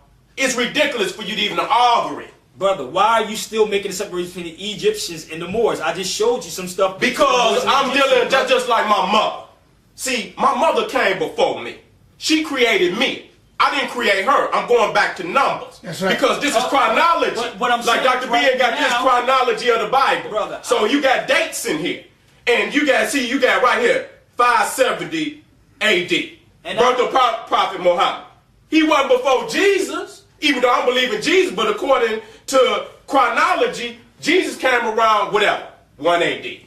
I'm not going to, but chronology speak that Jesus came before Muhammad. This is what I'm saying. You trying to blur the lines so you can sneak in. Brother. You trying to sneak in, but if you go based on chronology, and I go 1, 2, 3, 4, 5, I can show you wasn't in the picture, brother. Where was chronology? Moors was not in the pictures, brother. Where was chronology coming from? What you mean, where is it coming from? What does it mean?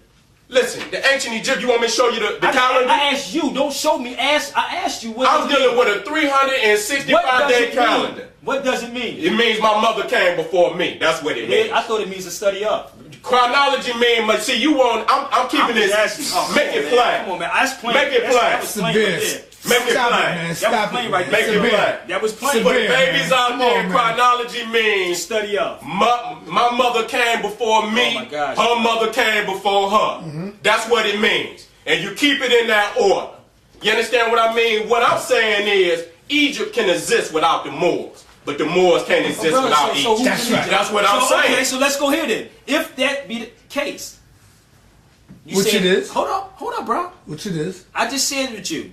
If that be the case, if they perceive that they can exist without the Moors, then okay, we're Africans then. The Moors are Africans. The Moors are Africans.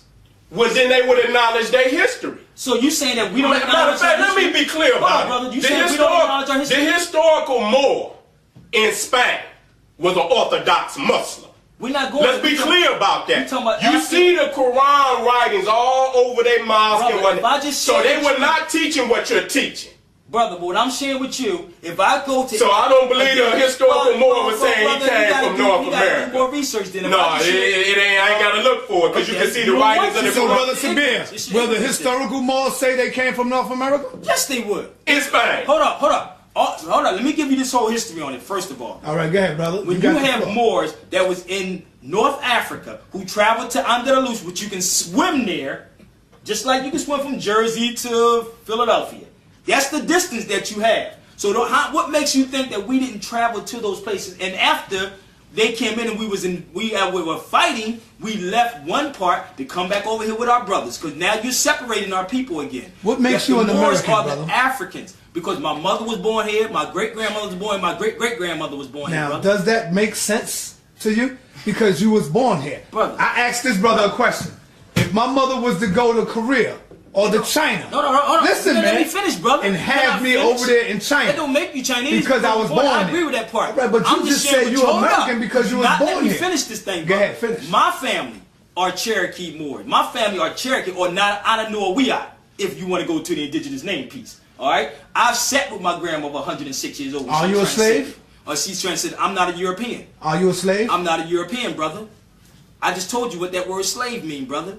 Slave means Slavic. If you don't have to agree with the definition of what Webster say about it, that's on you. That's your business. Was your ancestors dragged in chains? My family was indentured service, but I talked to my grandmother, and I just told you she passed in 2004. 106 years old. Does your bloodline run back to Africa? But maybe it do. Maybe. It could go back there, because if that's the case, we all do. Where's the first man created? If that be the case, that would be Europeans then too, wouldn't it? No. Oh, come on. They come out of the caves and hills of Europe. Where did Europe at? They was produced. They was created through science. Where is the? They was created through science, brother. Brother, hold up, brother. Hold up. Come on, man. They was created through science. The God here can tell you that. I know you can tell us that. We know this, brother, but you're talking about persons, where did it come from, and in disagreement with them. We was always here. We not in disagreement with that, brother. The same science he got in the 5%, I got it too. We ain't in disagreement with none of this stuff here. So can you trace your family history back to Africa? I can trace mine. Which makes you an African. Brother, I just told you how far I can go back with my grandmother, which my elders sat with me. My grandmother was 106. I'm just sharing with you. So I just want to bring this out. They quick to use that white man law, but they won't use the science. Brother, it's called. And the fact is that as far as human beings being on this planet, that when it comes, it ain't even a debate no more. Right. The evidence is so overwhelming. Again, when you look at the pyramid, it means that they had to been dealing with that science much longer than anybody else, which enabled them to create such a massive and shocking monument as the Great Pyramid of Khufu. That alone shows you that Africa was there much longer than anybody else. But let me bring this out to Marcus Garvey. Let me read this. You're not disagreeing with that. But you trying to make a child equal with his mother. That's what I have a problem with. Brother, I'm not Mayan, Olmec, even though I said Olmec is African. I said African. Can I read Marcus Garvey since they said when Marcus Garvey said on page 57 of the Philosophy and Opinions, Some of us believe that this slave race of ours will live in the United States of America and in the future again become lawmakers for the white race or our slave masters of 60 years ago. Nothing of the kind has happened in all human history.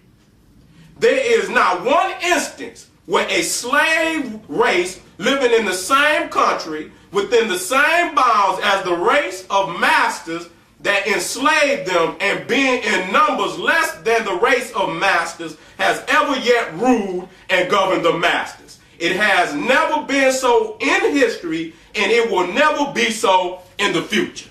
This is right out of Marcus Garvey. Nigga, don't tell me about no paragraph up under your bed you left home over a Lucky Leroy house or something, man. Come, this is his work. Brother. Why would you come and usurp this man's work with some information you can't even bring to the people? Brother, let me tell you something. This is his works, man. And any more that may be looking at this. This is his works. And any more that may be looking at this. Marcus Garvey said it, said he didn't say it. I just repeated it. Now, any more that may be looking at this DVD, they can go directly to Temple number 11 on the wall, and if I can get that copy when I get back in Detroit, I will bring it to you and show you what Noble Drew Ali visited him. Brother, philosophy and opinion, I will not believe that Marcus Garvey would say something to that magnitude. All right, I want you to make that point again. What did Marcus Garvey say, brother? What happened? Noble Drew Ali visited Marcus Garvey when he was in jail, because I was killing him. When he was in jail, and he advised all the Garveyites to go to the Moorish Science Temple of America about uniting. We have to unite, brother.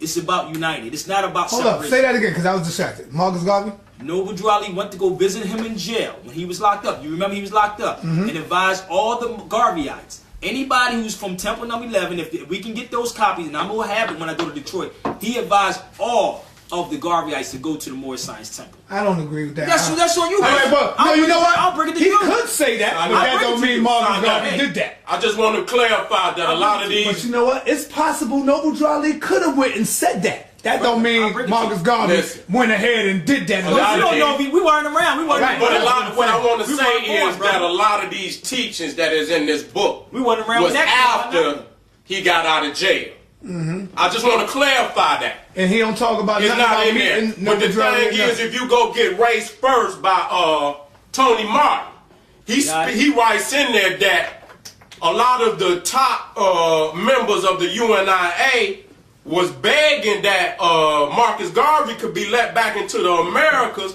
because they was upset that the Moors was hounding their members. And it's in the Negro Speaks was the writing of Marcus Garvey. He has it in there that it was documented. It got the date of the manuscript. It got the year of the manuscript. That the top members of the UNIA was begging that Marcus Garvey be let back into America so he could defend his organization. And again, I want to say that a lot of teachings in this book were after he got out of prison. How it didn't get in here, man? Anything that Marcus Garvey wanted to leave his people, he left in this book, man. Brother Seti, let me ask you this question. We're going to move on. Brother Seti. Yes, sir. We talked about the Moors fighting on the side of Hannibal. Whatever happened to that situation? Well, I was studying under Renoko Rashidi because, you know, one of the Moors brought that out on me. Oh, man. He brought it out on me. So he was saying that the Moors fought alongside Hannibal. Hannibal was the Carthaginian Moor. Okay, and now you want to say he's a Carthaginian Moor. Okay, you are making everybody to hear more. My God. When you got on the phone with somebody, you want me to get on the phone with somebody from Tunisia? Nah, you got to show documents. Brother, you know where I'm coming from, brother. If I showed you this stuff, you still wouldn't believe it if I showed it to you. No, I have to go further. We can go further than that. We can go. I don't want the wordplay though. But what Renoko was saying is that they fought alongside him, and for some reason they broke the alliance. So I went into J.A. Rogers' book, and the leader of those so-called Moors was Masinasius. And Masinasius was in love with Hannibal's sister. And you can go and do this research, brother. Brother, he said he was in love with J.A. Rogers. I don't see you writing nothing down, brother. I have J.A. Rogers, but he's not acknowledging J.A. Rogers. If I'm gonna bring it up, he's gonna say. But I got other words without. But I'm giving the people something that they can go latch on to right immediately. I could go get other texts, but I'm not gonna go get some of the text. Like some of this text is Masonic. Carry on, Seventh. But he was in love with Hannibal's niece. And he thought that by helping Hannibal, that in the end he would be allowed to marry the woman. But come to find out, the woman was married to someone else. And when he came back from the areas where they was fighting and found out, he felt betrayed. So the Moors, seeing that he was in that state of mind, they came to him. And they offered him a deal to side against Hannibal. Scipio Africanus and Masinasius fought against Hannibal. Masinasius is that true, brother? The leader of the Moors. Stop. Renoco Rashid. Brother, I know Renoco Rashid, and I just saw him a couple months ago. Did he say it? He speaks about the Moors highly, and he explains the Did he say it in the video? Did he not say it in the video? Did the Moors fight against Hannibal? Right now, let's go back, because it's like it's redundant, because we keep repeating the same thing. I said to you, the same thing that happened then is going on right now. You just said that they can go to you and say X, Y, and Z to go against this person right there. The same thing is happening. So what I'm saying is let's not repeat the same thing. Man, brother, we dealing with history, man, for the children, brother. History, though, no, this tape is going all over the world. That's true. Brother Moore's Brooklyn Intelligence. Not to happen. Do you have any information on Hannibal being portrayed by the Moors? Gosh, right, now this is document. We got to document the history, brother. Bro. I got it, but it's cool. But I'm just saying that we got to still. Don't try to keep pausing it, brother. Every time I'm trying to zooming in. something I'm not pausing out. Cause man, the story that he mentioned about Hannibal being portrayed, that's a true story. Okay, however, you brother Sabir, see, I agree with this is what we're saying. It's not done. Listen, stop trying to put shit over the rug. Stop trying to cover shit up. We're not trying to get this history out. Continue, man. Can I continue? Go ahead, brother. Right, the story that he mentioned, you know, that's correct. Anybody could go and research that story. What you yourself would not agree with was that Hannibal himself was a Moor. He is known by the Moors as Hannibal Barca Bay. Okay. Man, come on out here. So the thing that what you don't understand, in that period of time, even in Carthage, we was fighting against ourselves. They wasn't wearing feathers like that on the other side in Pale Greek and Pale Rome. We was fighting against ourselves. I never read anything where Hannibal was a Moor or he stated to be a Moor. Of course you're not. Man, listen, they done the archaeological research, man. They went all through Carthage, which they call Carthage, and they went down in the tombs, they went down in the graves, and they found that their earrings, their symbols was Egyptian. Carthage was nothing but an extension of the Nile Valley. That's all it was. They had arcs. They had Keperites. There's no. Their priesthood was designed just like George M. James. It was designed off of the priesthood in the Nile. It's not being Kemites, brother. We're not arguing that. You making it seem like we're arguing that they're not. There's no separation. No, I ain't gonna let you get away with that. You ain't gotta let me get away with anything, brother. The Nile Valley were not Moors. You ain't gotta get away with anything. They were not Moors. You read George M. James, right? I read it. Read the part where he said the Moors kept up with before you even read that. But look for it while you explain it. George M. James, he himself was a Mason.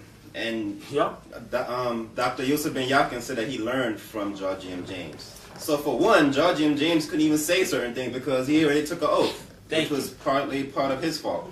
Ivan Van Sertima made Golden Age of the Moors with a red cover to deal with what? The Moorish flag, which is over 10,000 to 50,000 years old. Who was funding him? Document that, certain man. things that some of these 50,000. Yeah, document that. Don't just say document that. You're trying to you could do the research. For example, we'll send me somewhere to get it. Where is it? Okay, look on the map. Look on the map. Look on the map. You will see on the Nile River. You see Cairo and you see Memphis. Over here on the Mississippi River, you will. All right, guess what? Hold up, let him finish. Let him finish. Go ahead. If you look on the Mississippi River, you also see Cairo. You also see Memphis. So how old is the Moorish flag? If you go to the Grand Canyon, how old is the you Moorish also flag? see pyramids, hieroglyphics, ancient Latin and Arabic, because we were the same people on the both same side of the coast. So how old is the Moorish flag again? 10,000 to 50,000 years old. Come on, man. Come on, what? Stop that. These are your ancestors. I'm about to go to it. I I got it mapped out. I'm going to bring, here you go. It speaks about the Moors. It says that as such, the people of North Africa were the neighbors of the Egyptians and became the custodians of Egyptian culture. Custodian don't mean you are the author. Okay, then I'm gonna go. Say that, brother. Okay, then. Okay, then. That's what I'm talking about. Chronology. Go to custodian. Okay, then. Go ahead. Wait a minute. Hey, that means he's a Mason too. That means you can be adopted. Your adopted parent can be your custodian. Let me say he's a Mason. Wait a minute. Don't you go on the wordplay again? No, but I'm going to. You just said he was a Mason, brother. Through which they spread through considerable portions of Africa, Asia Minor, and Europe. Okay, during the occupation of Spain, the Moors displayed with considerable credit the grandeur of African culture and civilization. Okay, then. But what wait a minute, I'm going to keep going. I ain't going to read it all because he just a couple of paragraphs. The schools and libraries which they established became famous throughout the medieval world. Science and learning was cultivated and taught. The schools of Cordoba, Toledo, Seville, Saragossa attained such celebrity that they, like their parent, Egypt, attracted students from all parts of the Western world. So that's what I'm getting at again. And he clearly defines it, that Egypt is the mother. You trying to say that they were Moors when they're not. Brother. He says they came in around the 8th century. You're talking about Egypt. In the 8th century AD. Yes, brother, but you hear what Egypt is what? What does Egypt mean? Are they talking about the people or are they talking about the land? Egypt is what? What does Egypt mean? Black land? That's what it means? The soil? The land? So what's the name of the people? Well, he's using the word Egypt, but it was called Kemet. But what I'm saying, I don't care if you say Kemet. Kemet still means black land or soil. Egypt don't actually mean. Egypt was named, listen, Egypt came from Egypticos, which was named after Ha Ptah.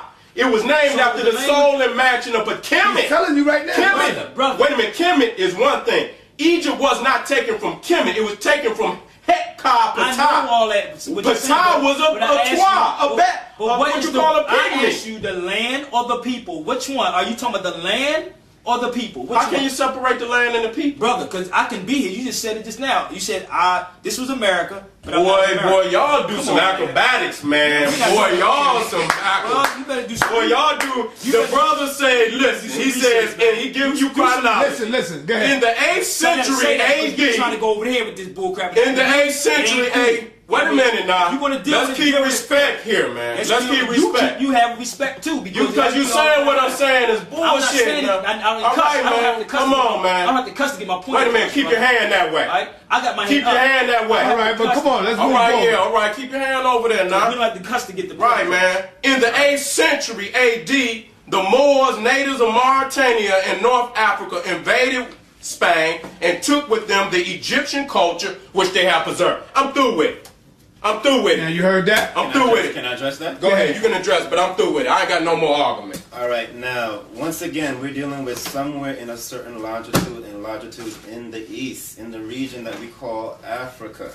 Once again, we're only in one particular place. We act like there's nothing else happening in none of the other 6 continents on the entire planet. What were there forests there and birds and dinosaurs and that's it? I got a question. The things that we're only dealing with a certain I'm just trying to figure region. out. Go ahead. The next thing is that if you read George James' book again, the Egyptians were escaping because of the invasion and the mixing. The Asians. So when Asiatics. So when they went into Spain, they magically called themselves Moors now? You know what a sister brought out, Drusilla Dungy Houston. She was saying that the so-called Asiatics, anytime the Asiatic came into Egypt, all he did was destroy. Every time you see someone that come to help Egypt, first and foremost, who unified? Kemet, Tamari, Nama. Then it fell apart. Who came second? Mentuhotep, out of the south. Then when it fell out again under the Hyksos, who came to deliver it? Amos, out of the south. Then when it fell down again, who came again? Ta'aka, Pianki. If they was a part of the Nile Valley, where was the help? All of the attacks was coming from Asia. The first people to really come in, the Hyksos and the Persians. They destroyed more temples in Lower Kemet than we can even count. So there was the Nubians going into Egypt and having wars also? Listen, look at Pianki and Ta'aka. When they came down, even though they was warned, look at Pianki. They built at the Grand Lodge. They didn't destroy the temples. There is no record of the Nubians. Matter of fact, even though they was beefing, look at Ramesu, who built Abu Simbel in Nubia. They built temples. You can't show where the Nubians and Egyptians were destroying each other's temple. They did not. But when the Persians came in and the Asiatics came in, all they did was destroy the temples. I'm a brother of the craft of Amun Ra. I took my oath on sacred ground that I will always be here to defend my people. The enemy, if you see this hat in Africa or anywhere else, if they can't make a distinction between our enemies and we on the battlefield, you don't have to stop to ask if a snake is poisonous. If you see a snake, then you take a snake's head.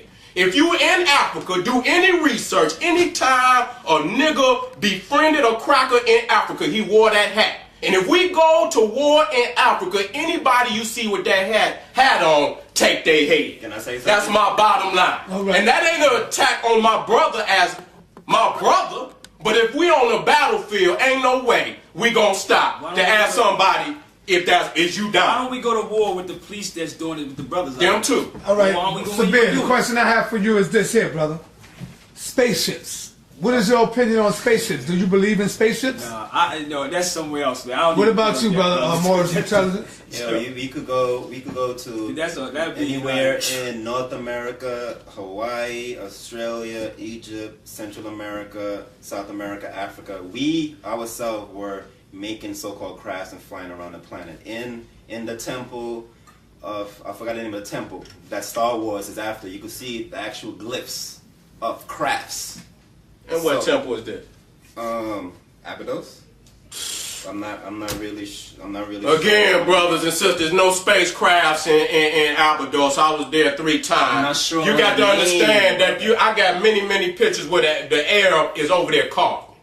And they will create images. They got skills now. They've been over there for a minute. So they stay over there chilling. All our brothers and sisters, even Ashra Kwesi, we got them on tape.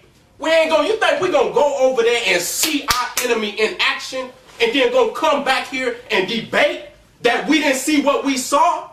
The question I have for you, that man carved that in that wall. Let me clear up my point. Once again, He carved that in the wall. I'm not sure on the temple, but anywhere you could go in any continent, you will see crafts chiseled in stone. Go to South America. Once again, we're only concentrating on Africa, but we don't know what's carved in on South America. Can I ask you a question? When you go to Kemi or any Nile, you can go into Nubia. You look on the walls, you see the Ankh. Well, the next time you go, brother Seti, let me know. I'll go with you, man. I'm going this shit. You see thousands of Ankhs. All the symbols, you see thousands of them on every temple. Why they gonna always go to one little carving on one temple, hid up in a beam so far up you couldn't even see it? If it was relevant to the ancient Egyptians, they wrote it all over all temples. It wouldn't be no mystery. But they're gonna take you and you can see, I done the research, how they carved it in there. So all these, so we can make pyramids, but we can't make flying crafts. So brother Brooklyn, what I'm saying to you is that... Hold on, you can go in some places of the Sahara, some places of Palestine and Pakistan and somewhere in what they call the so-called Middle East, and you will see residue of nuclear bombings, nuclear warfare that we was doing. Okay, brother. So we brother had Morris, so-called crafts. you see how you can defend the spaceships? My question to you is, if you can believe in spaceships, why is it so goddamn hard for you to believe in the slave ships? Can I answer that question? Yes, sir. Once again, you are giving these Europeans too much credit. No. I ain't even talking about the European. I'm saying, why is it hard for you to believe in slave ships, but you can believe in spaceships? It's not hard for me to so-called believe in so-called slave ships. So-called. Listen to what you just said. Okay. That means it doesn't exist. When you say so-called doesn't mean that. Well, what does so-called mean? That's a good question. Go ahead. So-called mean that's what we call it, but it doesn't mean what it is. Right. Listen, man. Okay, so can I? Right. So, like I said, it doesn't exist. Man, It's what we call it. Jump off, man. We ain't gonna exist. get no help from them, man. So-called doesn't mean it Just doesn't letting the exist. people know. If you jump off, you ain't gonna get no help from the Moors. Just being real. You ain't gonna get no You help. said you ain't gonna get nothing from these so-called Negroes neither. Then, shit. If you want to separate the people, I'm making it clear. We in the conversation between me and you. I'm gonna deal with that. I don't show no mercy on none of them. Yeah. But we in the conversation right now, and I'm very clear that if it's an outbreak of mass confusion which causes us to go to war with this peckerwood, that the Moors ain't gonna give us no help, and more likely you're gonna see many of them on the same side. Brother such as Seti, history has I shown. want you to tell him, Brother Seti, some Moors. tell Brother Sabir Bey and Moore's Brooklyn Intelligent what a Moor called you on the phone and said to you, brother, about what's the brother that got shot 50 times in Brooklyn? No, well, he didn't call me. It was Professor Isself. Oh, He Professor. made a video saying that the brother, what's his name? Sean Bell. Sean Bell was a lawful murder. Yeah, He made a No, video. he didn't. He ain't say Man, come that. on, man. Where He can we was find saying that? it on Yeah. it that it was It's a on lawful murder. Hold up. He said No, the Moors said that. what he Yeah, he was a Moor. Hold up, bro. What What? he said on his video that Oh, you saw it too? yeah, it was a justifiable. Right. See? Hold up. Okay. Hold up. It was a justifiable murder due to the fact that he was property. Come on, man. You was doing good. You said what he said. That's what he said. Right, Indeed. that's what he I said. respect you. Right. Yes. He was See, property. that's a person, man, that is very, very ignorant. You know what I mean? Like I said, you can't judge all the Moors for what someone. I know what I do. Understand. I took it as this. He himself wasn't saying that he agreed that it was justifiable according to the law of the land. It was justifiable. To add on what the brother is saying, Because he was property. I've seen the video, and I didn't see it. To add on to what he was saying was that he was saying that since he was property of law, the whole court case, if you knew law, it was a sham. Because here in New York on ABC News, they were attorneys saying that we already knew what the result was going to be, that the police was going to get off. We see it right No, now. if you know law and watch the whole court case, you know that the judge being a judge and a jury, what's that called?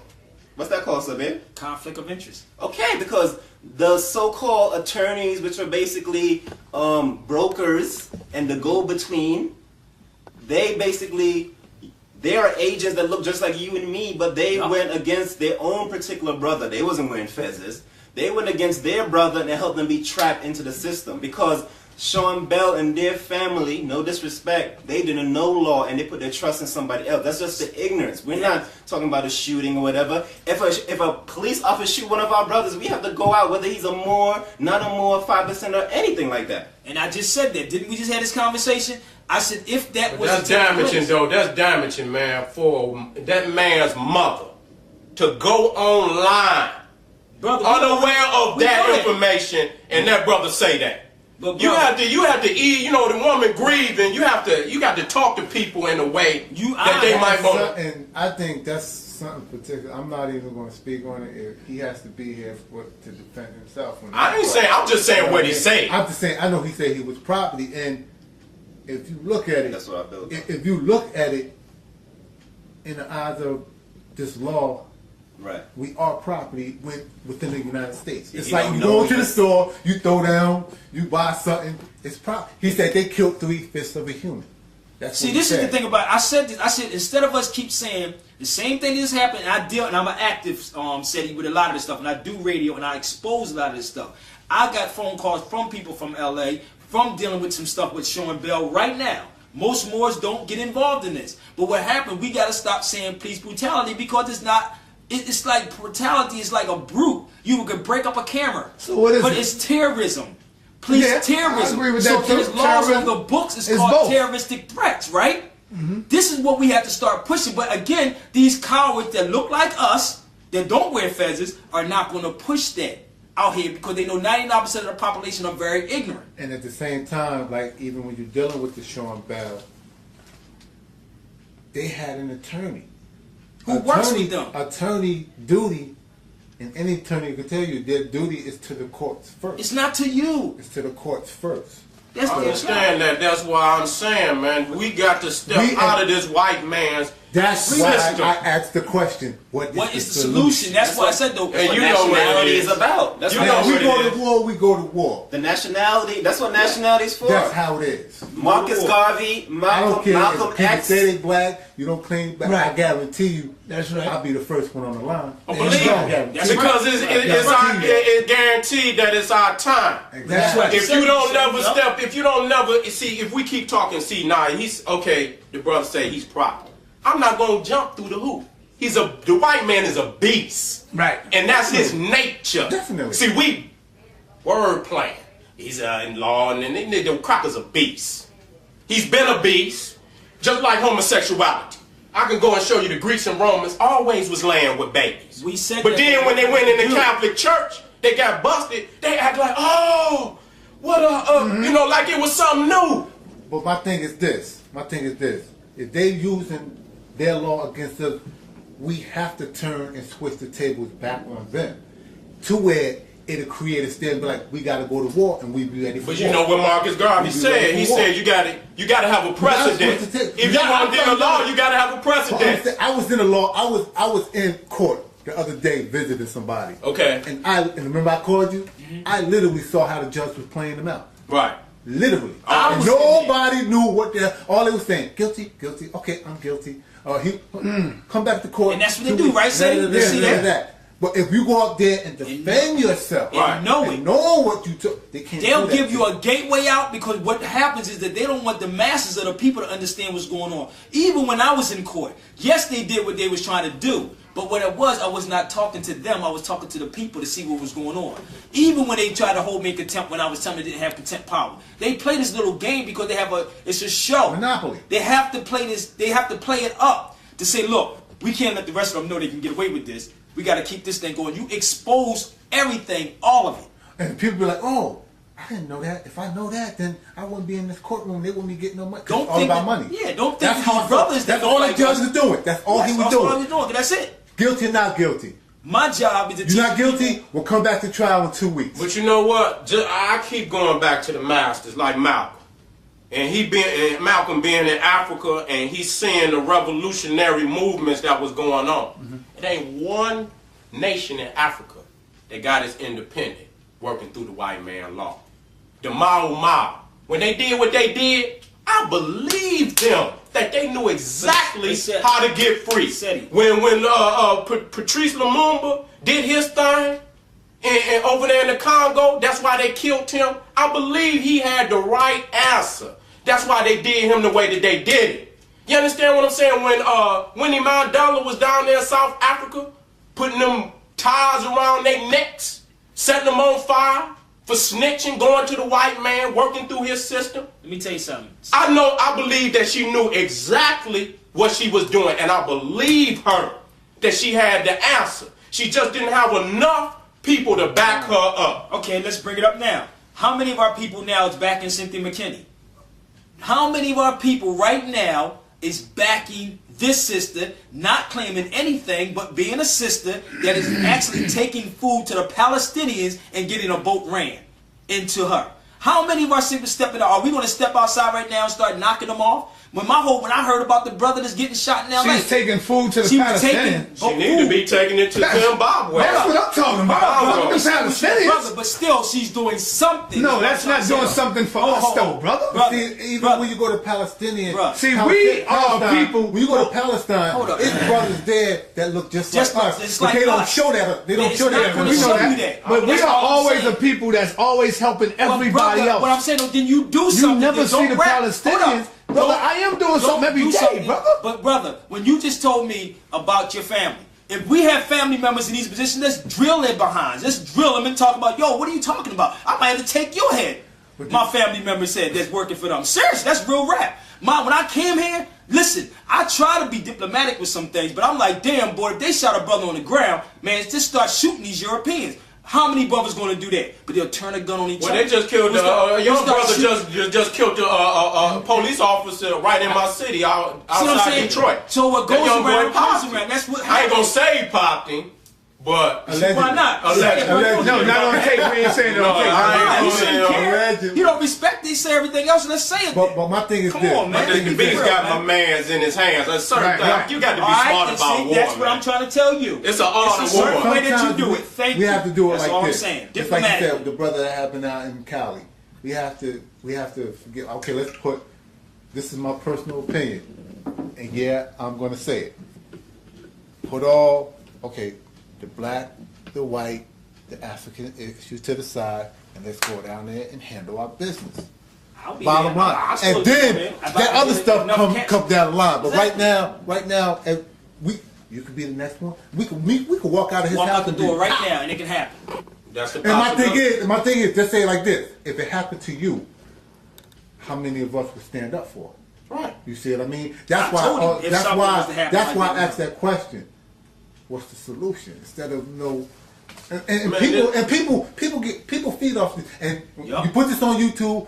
Watch how and I'm gonna say it, devils, these white crackers, whatever you want to call them, they're gonna eat off this. They don't want to see us in the room Look together. at these monkeys. Look at see what I mean? They can't even get along. Yep. And they're gonna eat it up. But see, the thing is about the art of war. Sometimes you fiend chaos. I'm not playing no game. You fiend chaos to make him think that we can't get along. True. And all the time we moving step 2, 3, 4, unbeknown of him unbeknown of what we doing. You understand what I'm saying? So I mean, fiending chaos there, it's good at times. That's an art of war. But listen, it's Africans right now on the continent that is fighting for their liberation. And a lot of people just see the negativity they put on TV. Man, them brothers and sisters over there scrapping. And all they need is help. You understand? If something jump off in America, we gonna need outside help. Bottom line, because the one thing we know, we ain't got enough. We got heaters, but damn, when them bullets run out, you can't go to Kmart to re-up. That's right. So you gonna have to, excuse me, my brother. That's right. We gonna have to have some outside help that got their own capability. Look at Hamas. Who you think? They them little lowly Arabs over there. They can't even afford to buy a loaf of bread, but they shoot missile after missile after missile. Where they getting them from? Iran. Iran is funding Hamas. Iran is funding and United Snakes is funding Israel. Yeah. That's what's going on. Now that's the question I have for you, or you. Either one of y'all can answer this. What is the tie that Israel have with America? That America is all over their ass. Whatever they do, like Israel can't do no wrong. They have what? Even your president right now, your elected president, says he supports Israel, Barack Obama. It's not my president though. What is it that Israel have on America? If you do the history, what they have is what we don't have, which is unity. So it doesn't matter where they are on the planet. Basically, you have one out in the open Jew and another undercover Jew helping each other behind the scenes. So that's what's going on. They have what we don't have, the unity. Listen, if you study geography, you understand that one of the reasons why Egypt was so powerful in the ancient world, because you look at that waterway over there. You got the Red Sea and you got the Mediterranean Sea, which means that Egypt can launch boats from off the Red Sea to go to India, go to the Asiatic nations, and then it had a front on the Mediterranean to deal with Europe. And because it had that, it sits right there in the center of those so-called continents, it controlled world trade. And they got that Suez Canal up through there where they can ship oil right up out, they can come right out the Persian Gulf and shoot right up the Red Sea, go through the Suez Canal and go through the Mediterranean.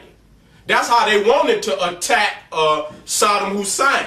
They wanted to come from the north of Turkey and then come up through the south of Iraq, through Basra, up in that area.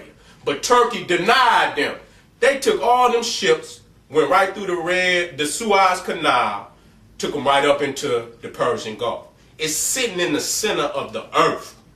as far as geographical trade, economic trade, if you don't go through the Suez Canal, what do? You got to sail all the way around Africa. Do you want me to read this, Senator? You got to sail all the way around Africa. All right, I want you to read that, and then I'm going to Brooklyn Intelligence to make his closing statement or argument. Go ahead, brother. Read. It says the origin of the word Moor. It says 46 BC, the Roman army entered West Africa where they encountered black Africans whom they called Maroons. All right. From the Greek. Hold up. I'm not finished, I want to break it down as we go through. We're going to go through, read it all, and I can remember everything that you're saying. Maroons. It says from the Greek adjective maroons, meaning dark or black. Chandler Wayne B. The Moor's light of dark Europe dark age, right? And it says the Webster's World Dictionary identifies Moors as of Muslim people of mixed Arab and Berber descent. This deletion of black or Negro from the term Moor is generally recent, though the word Moor originally seems to have been meant to indicate blacks. Yeah, it said in its time came to apply to Muslims in general, especially the Berbers. Now, do you understand that, brother? 46 BC. What I'm saying is that you always referring people. But it wasn't say before 46 BC, right? Yes, but what I'm saying is you always referring people to the Webster's English Dictionary. Okay. Go back down to that part and where he defines what Moor means. And tell me that's what you are. I'm showing you what it is. It said identified any Muslim actually, mixed Arab or Berber descent. This deletion of black or Negro. So is that what you are? A mixed Arab? Bruh. No, bro, that's them. They're the amalgamated ones. This is just one dictionary. Hold up, brother. One dictionary. It's a Webster too. Listen, and you always tell people to go to Webster. What on the unabridged dictionary says that it says a Moor is a descendant. It says the African or the Negro, right? Or black in another unabridged dictionary. Right. But my point to you, brother Shabir, is you always referring people to the Webster's. So what is the problem? What I'm saying is you can't have it both ways. What is the problem? So is that what you are? Are you an Arab mixed breed? I'm the original. Because that's what it says in the Webster's dictionary. Let me correct you, brother. I am the original Arab. And if you know anybody, my man just came from Iraq and he said, if you see them brothers over there, you are the original Arab. If you see the But you can't say you are original African? Why not? Who's arguing that they not, man? Brother, we've been arguing all day about you ain't no African. You never heard me. You can replay this. Anybody can say you never heard me say I was not an African. All right, we ain't gonna get back off to the argument. Brother, your closing statement, Brother Morris, Brooklyn Intelligence. I was light on you the last time we had the meeting, brother. You ain't I had to come hard, brother. So, Brother Morris, Brooklyn Intelligence, your closing statement, brother.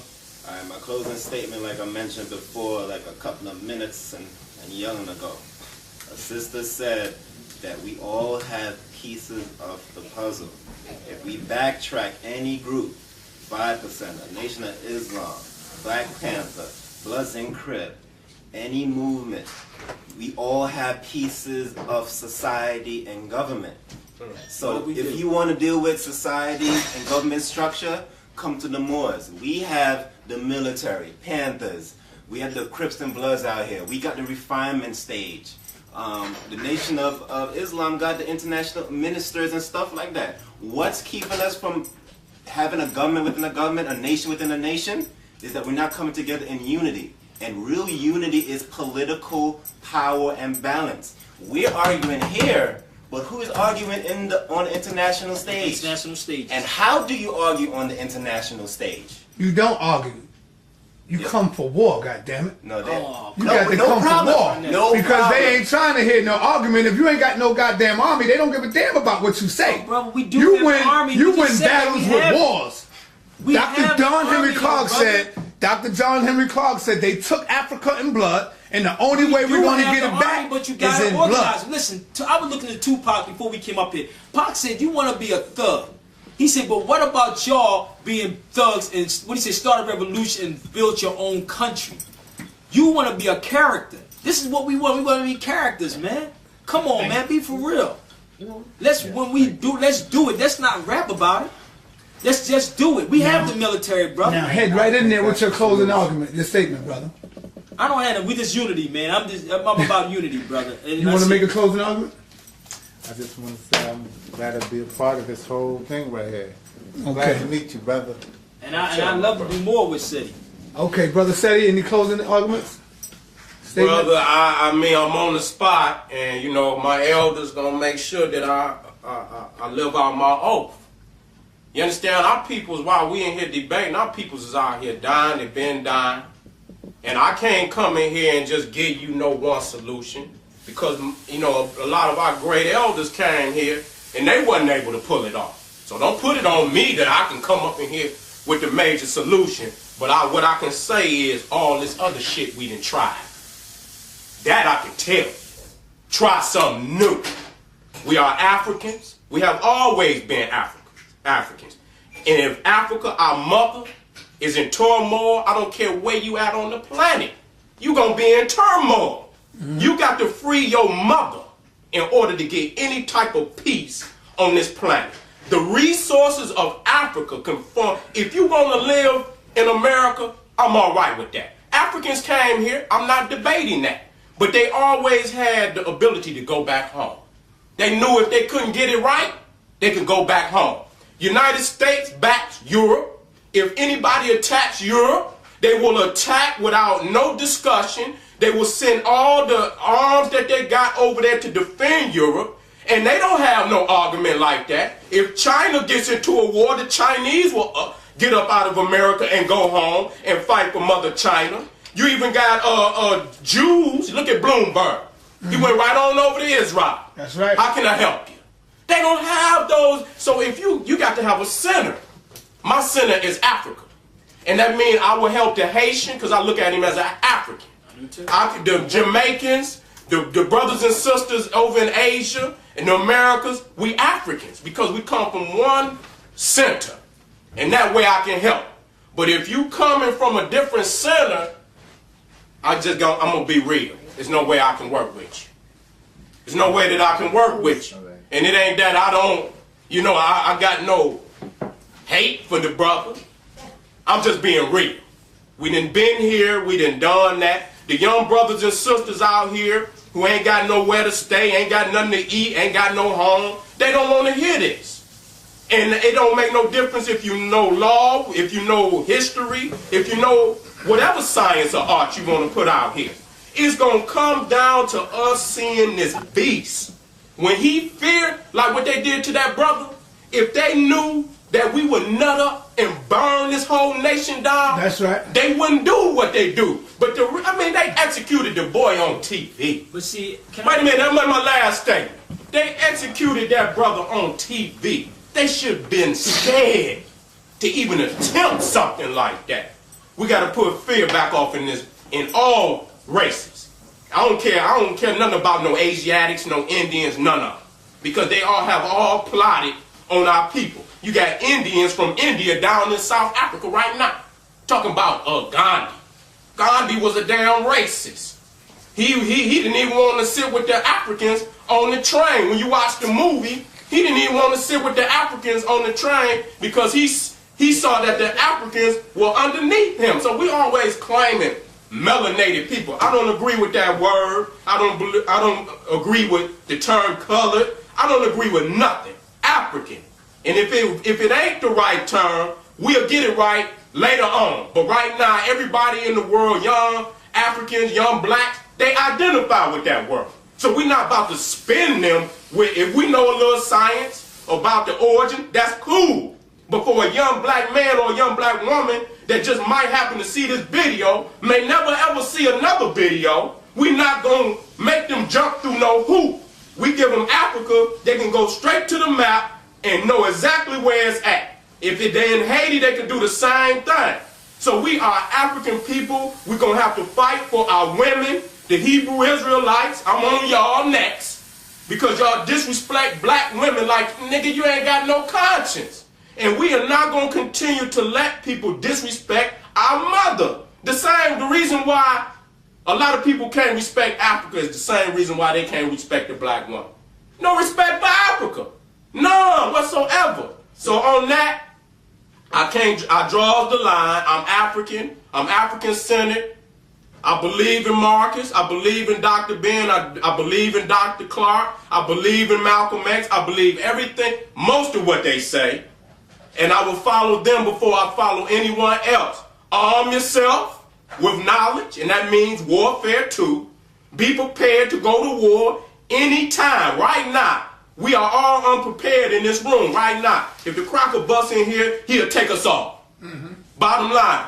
And you know why? They say when you not prepared, you scared. And I'll be real. If they bust in, what we gonna do? And because we nervous about it, we don't want to entertain that thought. We'll go do something else.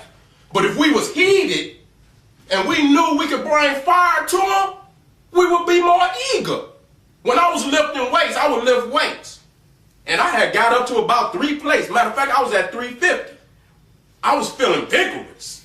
It gives you that esteem, you know what I'm saying? But when I had went down, you know, I didn't feel like that. You understand what I'm saying? So we got to do the same thing with our knowledge.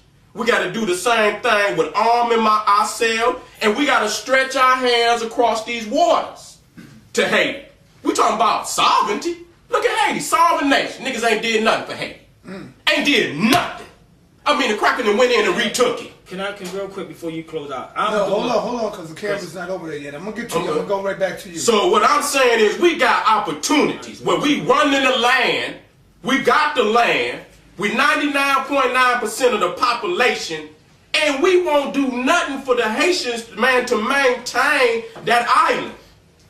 Nigeria, Congo, all in Africa, man. We got the ability to go over there and lend our support, and we don't do it. Ain't no crackers in the land. They might be coming in as CIA to fund a few niggas at the top to destroy the nation, but we can go in there and offset that, but we don't do that. We talk about, man, as long as the white man is doing good, we doing bad. Long as America is up, we're doing bad. So I'm gonna end on that note. Okay, well, I would like to thank Brother Sabir Bey for taking the time out of his busy schedule to come and sit here and be with us today. I would also like to thank Brother Morris Brooklyn Intelligent for coming here, sharing his knowledge and information with us today. I hope the viewers out there will learn something from this tape, whether it's bad or good. You got to learn something. I definitely would like to thank my brother, RA Seti, for coming here, taking the time out of his day to come here to bring you information. And brothers are always saying to me out in the street, man, Seti, man, that's your brother, man. Seti is one of your students, brother. I take that as a compliment. Indeed. This is a soldier right here. For you to associate him with me, I take that with a compliment, black man. You see I've been buying CDs and DVDs from South Africa for many years, man. He ain't no student of me. He's a student of the Grandmaster teachers. You see what I'm saying? The same fire and energy that's in him is also in me. This brother used to come by and I didn't even know who he was. When he would see me speaking on the street, I didn't even know who the brother was, but he would come by. He said he came by many times and see me out there speaking on the street. I didn't even know who he was until I got back and seen him on the video on the YouTube. Brother Twin called me and said, "Oh, brother, you got to see this dude on YouTube. He's fire just like you, Sarnetta." So when I went to YouTube, I said, "Yo, give it up." I seen it and I was just blown away, man, because I thought I was the only one standing up out there on the street, just standing up, just speaking out. So what are you going to do? I put my life on the line many times. I had motherfucking Jews bow down to me, all right? I had white people bow down and kiss my feet. Some people might say, well, damn, what that prove? What that mean? Brother, we're using war strategy right here.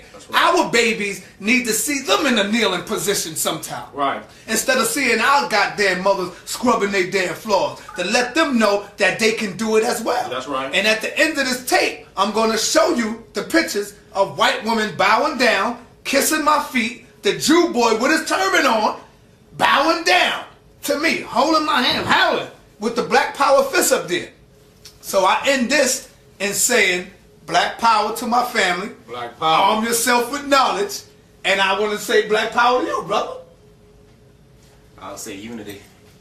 Black power to you, brother. Unity, brother. Now you saying unity. Black power. You tell me that that's not division? That's not. If I could say Islam unity, more brother, to you. Islam, come on, we ain't gonna go there. I said unity. If I could say Islam more to you, Islam to you, and I can't get my greeting back in what? black You power. wanna You do don't that? have to believe in it. Hold on, brother. It's not about me. I stands okay. for that. That's what On I a represent. metaphysical- Show on a me the metaphysical- same respect. I don't want to hear no so-called black power. Listen. I didn't say so-called Islam. But I Islam, didn't say you know what so-called Islam war. means, though, brother. You don't know what black power means? Okay, in the metaphysical realm, black power. In the metaphysical realm. God damn, you don't know what black power means, brother? Let's go. Why is it hard for you to even say, but you say, oh, we ain't talking, we ain't dealing with no division. That's what I mean by That's not division when I say these unity, goddamn titles. Yeah, I said That's unity. what I mean about dropping the What damn you dropping titles, brother? Because once you drop the title, you can be able to say black power to your brother. We talking about black economics, black school system, black law, black government. That's right. That's what we dealing with when we say black power. But you're afraid to say that. You know what? I'll tell you what. Brother Rashid, peace. It's House of Consciousness. What's good, brother? What's up? Ain't nothing. What's We good? ain't Africans. We ain't come here on no slave shit. Yes. And the slave story is grossly misunderstood. Okay, so if that's and our true- people suffer from a lack of knowledge. So if And that's anytime true, the white man is going out of his way, it's Moorish Latin I'm speaking. And anyway, anything that the white boy gets behind and tells you to venerate, right? I'm the European, right? When he tells you that, you put it in snippets, put it on the screen, put it. David McRitchie, Ancient and Modern Britons. I'm the original European. And white is a color. And I'm not. No, I'm not. No, I'm not a color. I'm not a brother. I don't argue my science. We're not arguing, black man. I'm just saying you are European, you saying. And it's called oversimplification. Oversimplification is when people take what's called philosophically microhistory. They take bits and pieces of the story and then they begin to weave it. And this is what we're victims of. We're victims of one story. We're victims of one story where some Africans got escorted to a ship and brought over here, and now we don't have no ship records. They got records for everything. They even got the Santa Maria, the Pina, all that sucker shit Colombians was supposed to get on. They got all of them intact. They don't got no slave ships. The log records. They don't got no logs or none of that. It's a farce. Anybody that's not talking about nationality right now is an agent of repression. It's nationality, health, and spirituality. And anybody that's trying to create a front for us to embrace that pan-African, global African bullshit is bullshit. We didn't call it that before that. The Moorish Empire, we were in different shades, different phenotypes, different textures. Now, on the slavery tip, let me just go on and put the smash down on that bullshit. Because the fact is this, that it's not something that you can just sweep under the rug. It was the global fucking economy. And the fact that you're still on the fence lets me know that I can't trust you. You're still right in it. You can't sweep something massive as the global fucking economy, meaning that North America, South America, Africa, Europe, and Asia was involved. It is no way in fucking hell that you can sweep the global fucking economy under the rug that went on for over 400 years. You understand what I'm saying? You have Africans who have oral traditions that have never taken one paragraph from a cracker's book. How do you justify saying where the cracker, the slave trade is a story invented by the cracker? When you go down there to Brazil, they're not reading out of no fucking crackers books. When you go to fucking Cuba and they speak about the slave trade, because in Havana was one of the largest slave ports in the world, they're not reading from no crackers books. These are oral traditions that are handed down from parent to child, from grandparent to grandchild.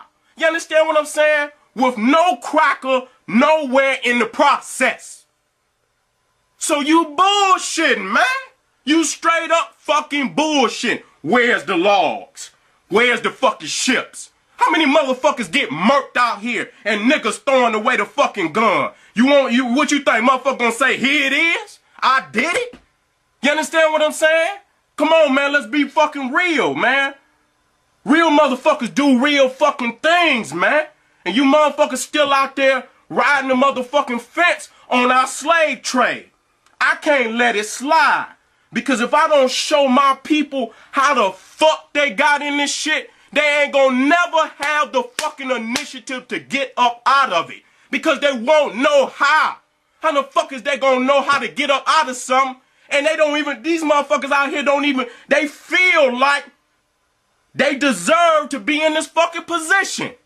When all you teach a motherfucker is that he's a motherfucking cannibal savage, never had no motherfucking history, and then you teach a motherfucker about America is his homeland, while the fucking Christian, the Jew, and the fucking Arab is fleecing Africa for the fucking mineral wealth. I ask myself, I say, damn, what would make these motherfuckers come out and say it wasn't no slave trade? And then I had to think, who would most profit from a falsehood like that? Who would most profit? The cracker? The Jew? And that low-lifed Arab? And a old Uncle Tom bitch-made ass nigga getting the fucking crumbs that the slave master give him? You understand what I'm saying? This is a fucking shame that y'all riding the fucking fence on an issue that was as massive as 5 fucking continents. It is no way one man can dictate that information, and it's a global economy. You have documents, you have recollection, because our peoples are storytellers.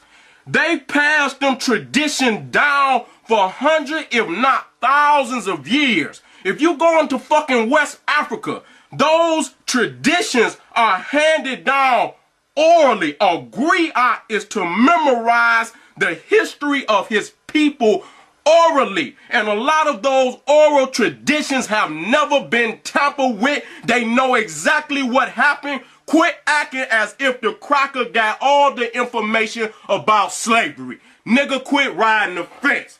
Cause I see you. I see you. I cannot let you, you understand what I'm saying, take my ancestors' memories and just juggle with them when I get a little information and no, dawg. You got to be strong, man. You got to fucking boss up with this shit, man. Just like I looked on the motherfucking videos and I seen the motherfucking, the Moors or whatever the fuck you want to call them. Moriscos. All I know is I identify the motherfucker with the hat.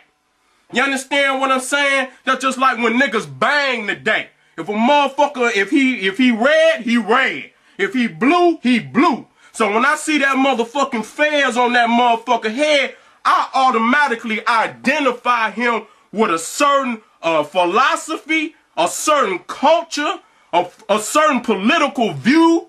You understand what I'm saying? And as I show you, them same brothers with them fezes on that's attacking our goddamn people in Africa, you show me the brothers with the fezes on that's trying to repulse them motherfuckers. You can't show me that. You understand what I'm saying? You cannot show me that because it's deeper than that. Those motherfuckers are Islamized blacks. And a motherfucking Muslim Islamized black, they only respect Islam. They only respect Islam. They look down on every other religion, every other culture as heathen, as idolatrous, and they attack it. The fucking Moors came down and sacked the University of Jenin, which was 500 years old at that time. That's like when the fucking Greeks burned down the fucking Library of Alexandria, man. What the fuck history we lost? That shows you that they were so Arabized that the same university that taught them motherfuckers, because it didn't just go from Egypt across North Africa up into Spain. That motherfucking knowledge went from Egypt into West Africa long before it went up into Spain. Ghana, Mali, Songhai, you even see the Dogon, which teach that their knowledge came up out of the Nile. So that knowledge went from the Nile and it moved into West Africa. And then from West Africa, that's where the knowledge came from that went up into Spain. And these motherfuckers come back down in Africa and destroy the same motherfucking university that taught they ass. That's a Arabized, Islamized, no having knowledge of self, more black ass nigga. That's what he is. They no different than Darfur. And I say, damn, let me go do some research on this J.A. Rogers. Where my fucking book at? I ain't gonna give y'all motherfuckers too much or how I'm gonna bust y'all ass. Cause if you come out in any type of motherfucking debate on me, believe me, I'm not playing no games. I'm a motherfucking mercenary when it comes to this motherfucking history. I'm coming to do damage, goddammit, and I'm gonna have it laid out. So if you ain't thorough about this motherfucking research, don't show up, cause I'm coming with my people on my back, and I'm not gonna lose. Ain't no motherfucking losing. I'm coming to drop the goddamn facts. You understand what I'm saying? I'm doing J.A. Rogers and World's Great Men of Color because I was looking at Renoco's video on the Moors. And he was saying that the Moors fought side by side with Hannibal. But for some reason, they broke the allegiance.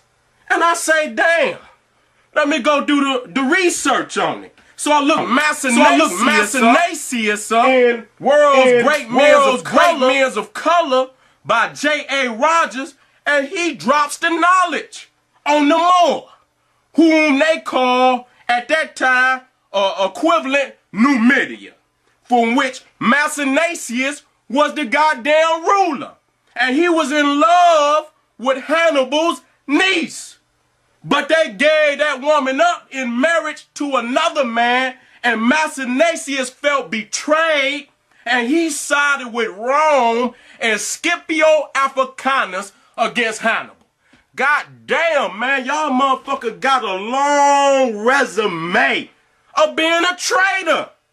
How the fuck is you gonna fight against Hannibal, your brother, your African brother, Moor brother, whatever you want to call it, for the low-life, the imperialistic Rome? Read up, motherfucker. Read up on Macinaceus, another traitor. You understand what I'm saying? Got a long motherfucking resume. Now, I dare you to show me what Moors stood up in our defense when we needed them. Show me. Show me those Moors. I'm looking for them. Now, I respect the historical Moor. I revere that history when they went into Spain and all the sciences that they brought up out of Timbuktu, the University of Jenin. But damn, when they came back, they had lost it. They had lost it. So the only greatness about the Moors that we can even speak about was that highlight in Spain. After that, there is no more that you can speak of in any great conversation that the Moors was something that we should revere. God damn, y'all destroyed Ghana and Songhai. Up under Macinaceus, you traded on Hannibal. And then I asked myself, damn, the historical Moor was an Orthodox Muslim. He didn't read out of no Circle 7 Quran. He didn't follow no Noble Jew Ali. They didn't recognize Confucius and Buddha as no fucking prophets. So I ask myself, damn, based on the historical Moor and what they believe, they went to Mecca. They didn't come to no fucking Morocco, even though that was their area in which they inhabited. They all went to Mecca. They took their pilgrimages to Mecca. You ain't hear no motherfucker over here talking about no land over here was their original homeland. Them people knew where the hell they came from, even though they was fucked up in their head talking about they was related to Muhammad rather than call themselves an African. So I asked myself, damn, man, besides saying that y'all the Moorish Science Temple, what the fuck truly historical about you is really Moorish? If we are to identify, even if we deal with Massinasius in Numidia, they wasn't reading out of no Circle 7 Quran. They didn't follow no Noble Jew Ali. They didn't revere no damn Buddha or no damn Confucius as no damn prophet. So what about y'all is original from these original Moors? And if you're going to accept Egypt as being a part of the Moorish Empire, if you're going to do that, Amun-Ra is older than Allah. Ptah is older than Allah. Asa is older than Allah. Aset is older than Allah. Heru is older than Allah. Why y'all don't call on the oldest name of the deities? Why you still going to 101s and they talking about Mecca is the original Garden of Eden? And you know damn well in Egyptian texts, they don't speak of no goddamn Mecca or no damn Canaan being no Garden of Eden. We came from the beginning of the Nile, where God happy dwells at the foothills of the mountains of the moon in Central East Africa. That's from the papyrus of Hunefa. They know better than anybody. Read the Egyptian text. That's why I ask, I say, damn, Noble Jew Ali says he's an Egyptian adept. But damn, I ask myself, damn, what was truly about him that was Egyptian? When you deal with the culture, he didn't teach you about the 42 negative confessions of Ma'at. He didn't teach you about Abydos and Aswan Philae, Waset, the Grand Lodge of Waset, the Grand Temple of Luxor, the Valley of the Kings. He didn't teach you about the dynastic, the kings of the dynastic periods. He didn't. What is Egyptian about it? There's nothing. How in the hell you gonna be Egyptian and you talking about Jesus? Ain't no damn Jesus in ancient Egypt. He didn't even exist. And so what the hell is we talking about? Jesus in the times of ancient Egypt, Mecca didn't exist. So why is we talking about Mecca? And then he's an Egyptian adept. I have a right to ask that question. You understand what I'm saying? And if we're gonna say, well, the man literature may be outdated, you knew it was outdated, but you rolled with it until I came out on that shit. You understand what I'm saying? When I showed the video that there were Moors in Africa with the fez on, fighting with the peckerwood against our people, you didn't come out and say, well, those were Moriscos until I came out on it. Why didn't you bring this goddamn knowledge and say, well, hey, these are bad Moors, we're good Moors. You understand? This is how you recognize them. You didn't do that. You didn't do that. So don't come out now and try to ride the fucking fence. I'm ready to defend my people's honor. You know, I'm doing this, man, and I don't know where this shit gonna go. But I'm gonna ride this shit out because I know in my heart this is what my ancestors wanted me to do. And don't get me wrong, I love all my people. But it seems like if I come out like this, it'll bring the energy out for my brothers and sisters. I mean, because before that, I was coming on YouTube, motherfuckers was dropping bullshit. Motherfuckers wasn't really even, you understand what I'm saying, trying to take it to the next level. But now that I done sparked that motherfucking flame, motherfuckers is digging in the books. Motherfuckers is, trying to converse and whatnot, and I don't have no hatred towards my brothers, but I do have hatred towards falsehood. So hey, either you're with me or you're against me. But if you're against me, God damn it, then I'm willing to go all the fucking way, because I'm not going to just lay down. I'm going to represent what is right, what is righteous, and what is the best for my people in this day and time. This is your brother, RA Ka Tru, saying, hey, arm yourself with knowledge, bang on that wicked ass beast daily, liberation through education.